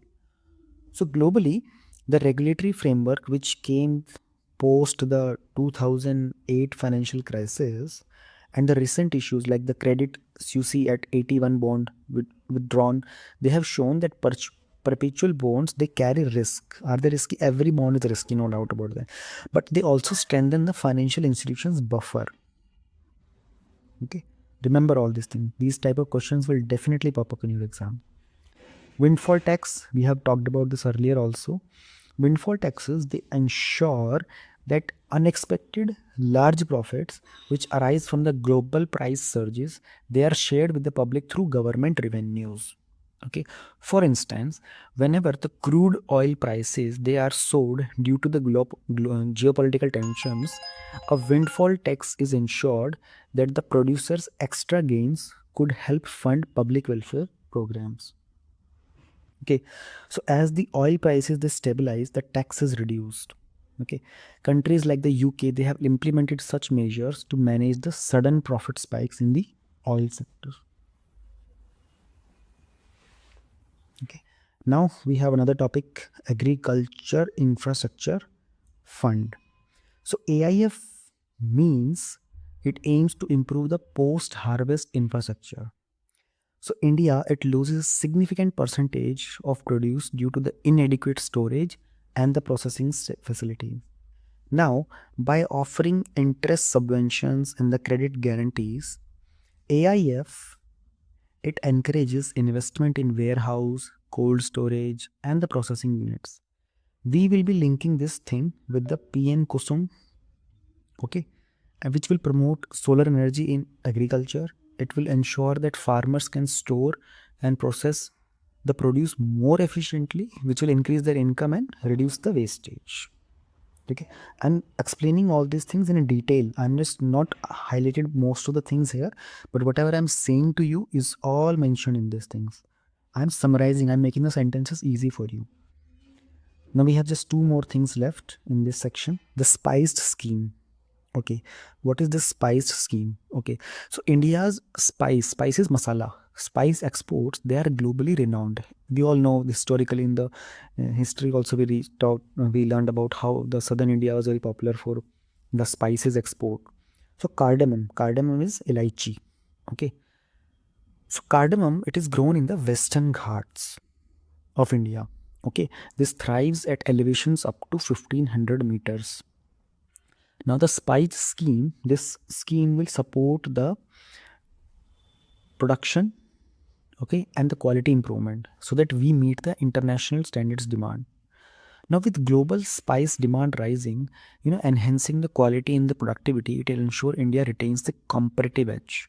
This kind of initiatives, they will help the government's export promotion strategies. So, do you know the price of green cardamom these days in the market? 3,400 rupees kg.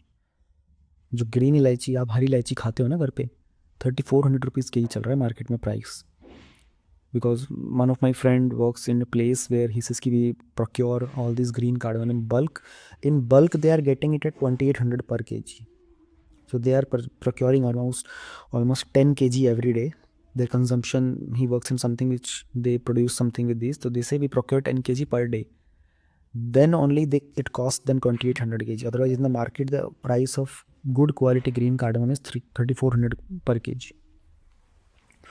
Now we have the last topic of this section, and this is the Delhi Declaration on Civil Aviation. So this was adopted on the second Asia Pacific Ministerial Conference on Civil Aviation.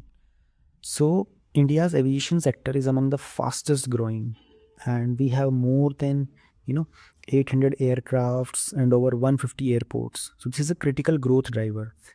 So the Delhi Declaration, it aligns with the ICAO standards for safety and security. It is encouraging the gender equality. It's a noteworthy point, as India's women pilots, they constitute around 50% of the total. So this is well above the global average. So this thing is going to emphasize on the environmental protection, which match the global trend towards the sustainable aviation. We are talking about aviation here. Okay, so this would complement India's climate goals and commitment under the international frameworks. Okay, so I've covered everything here. Just you can just remember the facts about ICAO, which is started in 1944, and it's a UN agency. India is also a member of this thing. The basic mission is they create policies and standards. Okay. So we have covered all the topics. We have talked about this also. No doubt about the 15% of the pilot in India are women. I have covered everything. Okay. So I have tried to give all the clear explanations and additional insights also in this topic. And if you find this informative, consider that you make notes, you prepare well for the exam, okay? And keep learning and stay focused on your goal. We will start the security section. The first topic is drones and the internal security. So did you know that India's northeastern state, Manipur, it has been a hotspot for the rogue drone activities. Recently, the Assam Rifles and the CRPF, they stepped up their game by deploying the advanced anti-drone systems to tackle this new age threat. Okay. So this move, it showcases that how technology is becoming a critical part of the internal security management. So let's dig deeper into what's happening in Manipur and why this is a game changer for a nation's security. Let me take you through what all happened further. Now imagine that the drones, they are equipped with impact explosives. They are flying over sensitive areas. This is a real life sci-fi nightmare, right? But thanks to all these anti-drone systems, our forces, they can detect, they can track, and they can even neutralize these threats in real time. These systems, they are capable of both soft skills, which means jamming, okay, and another one is the hard skill, that is destroying. So you need to remember these two terms. Soft skill is jam kar dena, hard skill is destroy kar dena, which are making our skies safer. Plus, the Manipur's DGP isn't taking any chances. Okay. So a special committee of experts have been formed to study all these drones, which is crucial step towards understanding and dismantling them. Okay. Now let us understand what is the role of drones in the security management. So think about the Indo-Pak border, which is a vast and challenging terrain. The drones, they can patrol these areas 24/7, providing the real-time updates to our forces. They are also a lifeline for the military logistics. They deliver supplies to all these hard reach locations. Do you all remember the 2016 surgical strikes? Imagine the role drones might play in such operations. They offer precision and safety for our troops. So, real time intelligence can mean the difference between life and death in a conflict zone. The drones like the Heron TP, which is used by the Indian Armed Forces, they are equipped with cutting edge sensors to gather the critical data. This helps our security forces make informed decisions quickly and effectively. Imagine being an adversary knowing that a drone could strike at any moment. Now, that's the psychological edge our forces get with the UAMOS. This constant surveillance doesn't just gather intelligence, it also shakes the enemy's morale. So, for reconnaissance to the targeted strikes, the drones, they are becoming the preferred choice over the traditional aircraft. Why? Because they save lives. Okay, no pilot means no risk, and the operations, they can be carried out with great precision and efficiency. After this, so did you know that the drones, they played a pivotal role in the 2020 lockdowns also? They were used to monitor the large gatherings and ensure compliance with the safety protocols. So this technology is not just for the military but also a game changer for civil administration. Remember that the Balakot airstrike? The precision is the key to such operations. And the drones, they are equipped with laser guided systems which ensure that targets are hit with minimal collateral damage. So this is a modern warfare at its finest. So why spend billions on fighter jets when the drones, they can achieve similar objectives at a fraction of cost? So drones like the Indian developed Rustam, you all have heard about the name of Rustam drone, right? So they are providing this cost efficiency concept, and this doesn't mean that we are compromising on the capability also. There are some security threats which are posed by these drones. Okay, if they fall in the wrong hands, they can use them for against the public, against the government. They can be misused. Okay, and these kind of drones, they are used for illicit trafficking, for passing on drugs from one part of the border to the another part. Then they are disrupting the critical infrastructure. Okay, there can be a cyber attack that can be controlled through these drones to a particular area. Okay, electronic jamming can happen to these drones also. In fact, the anti-drone systems can be jammed because they are all working on cyber technology. Then there are privacy concerns because they have too many cameras, so who knows who is being targeted, who is being recorded from which position. Then there are drone swarms also. It's like, China is working on this concept of drone swarms. They are deploying large number of drones to these days they are being used for the entertainment purposes, but in future they can be used for the military purpose against their enemies also. There have been some initiatives in India to tackle all these drone threats. So the D4 system in India is India's pride. because this is designed to safeguard our airspace. So with real-time detection and the neutralization capabilities, this is our first line of defense against the rogue drones. So this committee, ARDTC, this committee ensures that only the best technologies are used to combat all the drone threats. It's like having a watchdog for our drone defense strategies. Public sensitization on UAV and drone activities. So awareness is power, and by involving the public, we are creating a human surveillance network that complements our technological efforts. Then deploying the anti-drone system. So Punjab's border regions, they are often targeted by smuggling drones, and they are now equipped with the anti-drone systems. So this proactive approach is a blueprint for the other states also. We have a detailed vulnerability mapping. So we are using the advanced camera, sensor, and the infrared alarms. So our forces, they are mapping the vulnerabilities to stay one step ahead of threats. Way ahead, how to prevent the misuse of these drones. So India's 2019 National Counter Rogue Drone Guidelines, they are a step in the right direction, but with the continuous updates, they're very essential to tackle these evolving threats. So tracking the drone sales and the usage, it ensures accountability and it prevents the misuse by unauthorized entities. Then the public involvement is very, very crucial, because knowing the do's and don'ts of the drone usage, it helps to maintain safety. Then the collaboration with startups and the tech companies, it accelerates the development of advanced anti-drone technologies. Then we have critical infrastructure like the power plants, airports. They all must undergo frequent checks to identify and fix the security gaps. So honey drones, they act like the decoys. They ensure the safety of the critical missions while keeping the attackers occupied. Then, with proper regulations and the enforcement, the chances of the drone misuse, it can be minimized significantly. Okay. So my future policymakers and the defenders of this nation, the time to act is now. Let's ensure that the drones, they become a tool for progress, not as a weapon of destruction. Okay. This topic is going to be very, very helpful, because not just the question will come up how drones are harmful.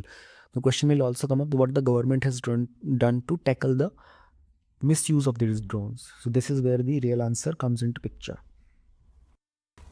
Topic number 4.2, FATF Mutual Evaluation Report 2024. This is a very small topic, and we'll discuss about this. So did you know that India just got a pat on the back from the FATF for its anti-money laundering and the counter-terrorism financing efforts? See, that's huge, because these issues, they directly affect our financial security and our national safety. And for those aiming for the civil services, understand this, because it's crucial for your mains and interview preparation. So I'll break it down for you step by step. What are the key highlights of this report? See, India has aced the FATF compliance tests. So out of the 40 recommendations, India has scored high in implementing all the global standards. Think of it like scoring full marks in a very tough subject. Okay, so this shows that India's framework, they are technically advanced in combating the money laundering and the terrorism financing. Okay, now here's the fun fact. Among the G20 nations, only countries like UK, France and Italy, they share this top spot with India. Regular follow-up means India's compliance is strong, but there's room for monitoring and refining. So this is like being at the top of your class, but still you are attending advanced coaching. Okay. Here comes the magic of Jan Dhan Yojana. You need to understand this thing. We have talked about Jan Dhan Yojana in the economy section in this month's magazine only. Over 55 crore accounts, they have been opened under this scheme, which is making the banking accessible to everyone. Now pair this thing with your other initiatives like the UPI, which is a digital payment system that saw the transactions with over 15 lakh crores in the year 2023. And you can see why FATF appreciates India's financial inclusion efforts. Now comes another important thing, asset recovery. So India has been on fire here too. Take the Vijay Mallya and the Nirav Modi cases. Our authorities, they have been actively chasing down the assets abroad. They are recovering crores to bring justice. This is a major win in showing how India collaborates globally to curb the financial crimes. So we are talking about FATF. Let us understand what is FATF. So in the 1989 was a turning point when FATF was created during the G7 summit in the Paris. This happened in Paris during the G7 summit. Why? So to combat the rising threat of money laundering, which was fueling the drug cartels and organized crime. Okay, what is the objective here? See, in short, FATF, it acts as the global watchman. It ensures that the dirty money, it doesn't pollute the economy. And for you are the future bureaucrats, right? This ties directly to your syllabus on internal security and the economy. Okay, so Paris, the city of light, is also home to this organization. A reminder that India's compliance is being monitored globally from Europe. So India joined this elite club in the year 2010, ensuring that we have a voice in shaping the global policies against financial crimes. Okay, what is money laundering and what is terrorist financing? Okay. See, picture this. You need to imagine this. A corrupt official, he takes the bribe in cash, then buys expensive cars or properties to make it seem legitimate. That's money laundering. That means you're hiding the dirty money in the plain sight. Okay. Terror financing is even scarier. The terrorist groups, they raise money through both illegal activities like the drug trafficking and sometimes even through the legal ones like the fake charities. So India faces these threats from regions like the Jammu and Kashmir and from the regions of Northeast because of the border regions. Okay. There are some stages to terrorist finance. First, the funds are being raised, then they are transferred, and then they are used. You just remember these headlines. That's it. You don't have to go too deeper into these steps. For money laundering, also, first they are being moved from association, like they are being placed, then they are being layered, then they are being integrated. That's what exactly what I have told. I have given you an example, right? So it's easy to understand. Okay, what are the concerns with these things? So cyber fraud has become a modern day challenge. Okay. Remember the rupees 200 crore extortion scam which was linked to Sukesh Chandrasekhar. Okay. So that is just one example of the complex web of financial crimes that India deals with. So, we have with over 4 crore cases which are pending in the Indian courts, justice is often delayed. So these money laundering cases, they need faster resolution because they are tied to the serious security threats. So how can we fix this? So by modernizing the judiciary with the AI tools to speed up the case tracking. Politically exposed persons, see, there are many things in this thing. Okay, there are other risks also involved into all these points. Let me take you through them basically. So we are being facing this issue that there are no particular designated agencies which are supervisioning on all these things. So we are relying on multiple laws, we are relying on multiple agencies. So that integration is still pending. Okay. Then we have other acts like Prevention of Money Laundering Act, we have PML rules, we have directions, guidelines from RBI, SEBI, etc.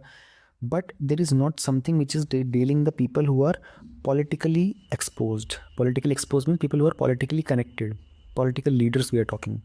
So these are the people who go away with all these issues very easily.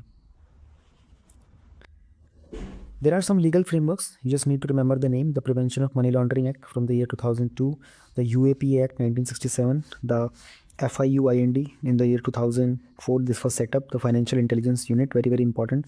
Then we have the ED, the Directorate of Enforcement. Okay. There are some policies which are being implemented to identify such risks. We need to understand this thing. Okay. Like the zero balance account under the Jan Dhan and the Aadhaar linked payments, they have revolutionized the financial transparency. So that means less cash dependency means fewer chances of money laundering. Okay. Then I would give you one major example of this, like the 2018 amendment. It made it very clear that the corporate leaders cannot escape the accountability. So we enhanced the penalties which ensured that the bribe takers will think twice. These are the only two major points you need to remember this in this section. You can avoid other things because these are the two things which are mostly in the news also. Baki, see, GST was brought into picture. Then we have this portal of mutual legal assistance. Okay. Then there is a fintech department in the RBI also. All these things are there. What is the way forward on this thing? The key recommendation. So in the way forward, you need to remember, we need time-bound trials, and we need some additional courts which specialize in the financial crimes that can be the game changers here. So imagine clearing a backlog of thousands of cases. That's how you create a real impact. Okay, so every rupee counts in the uh, fighting the terror. So a strong TFS framework. TFS is targeted financial sanctions. So we need a strong TFS framework which will ensure that the terror groups, they lose their financial lifelines immediately. So FATF report isn't just a document, this is a roadmap. By understanding this, you are preparing yourself to tackle India's financial and security challenges head on. Okay. So being a future bureaucrat, being a future IAS, future IPS officer, remember that the nation counts on you. All right, my future civil servants and officers in the making. So imagine you are in the middle of a strategic military operation and artificial intelligence is doing the heavy lifting. Okay, so but responsibly. Okay, so this is exactly what REAM summit means. So this is responsible AI in the military domain. So this was held in Seoul, which is in South Korea, and this summit wasn't just a chat about AI. It's about setting the foundation of how the military uses AI, without tipping the global peace scale. Now this is a non-binding framework, okay, meaning it's more of a guideline than a rule book. But don't underestimate it. This is responsible AI in military domains, which is crucial to maintain the ethical standards while leveraging the technology. So think about it, okay? The line between innovation and devastation is incredibly thin, and this blueprint, it ensures that we don't cross it. So what is the impact of AI on the international peace and security? So the first big takeaway is about keeping peace. Military AI can be a game changer, but it also carries risk like triggering an arms race or unintended escalations. Okay, so remember, tools of power, if they are unchecked, they can lead to chaos. The blueprint, it emphasizes maintaining human control in the critical situations, especially concerning the nuclear weapons. So let me simplify this for you. Okay, see, AI, it might calculate probabilities, but the decision making, it stays with human. Okay, after all, we are talking about nuclear weapons here, so tools that could alter the course of humanity. So what is the ultimate goal here? See, a world free of nuclear weapons with technology assisting in reaching that dream. Okay, then implementing the responsible AI in the military domain. So ethics, guys, it's not just for the philosophers but the programmers and the military strategists also, that you imagine AI applications that work seamlessly without violating any international convention or the human rights. So the idea is simple. Before deploying AI, test it, evaluate it, and ensure that it aligns with your global laws. There is a fun fact to this. Countries like US and China, they have already started discussions on creating the AI ethics councils. So it's all about being prepared, and trust me, UPSC mains might just grill you on these ethical dimensions. Future AI. So understand this thing, that governance isn't just about rules, it's also about inclusion. So whether it is a small nation or a tech giant, everyone needs to be at the table. So this blueprint, it encourages capacity building among the nations to reduce the tech divide. For instance, India is taking strides by launching its own AI-based military projects under the Make in India initiative. Okay, so how amazing is that, right? The next time you think about governance, think like a teamwork.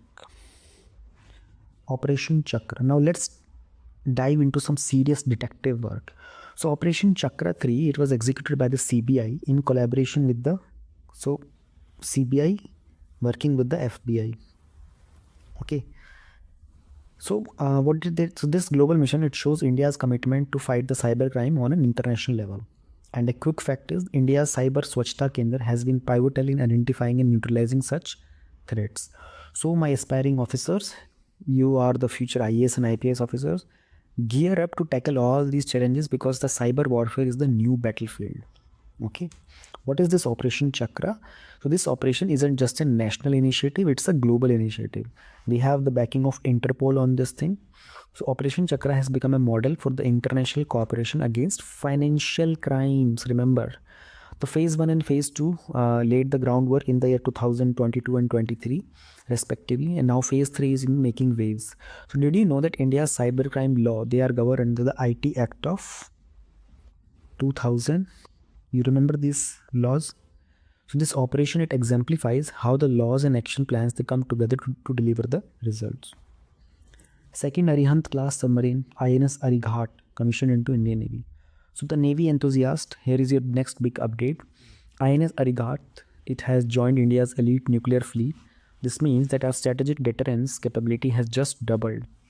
You know, these Arihant class submarines, they are built under the Advanced Technology Vessel project. They represent India's indigenous defense powers.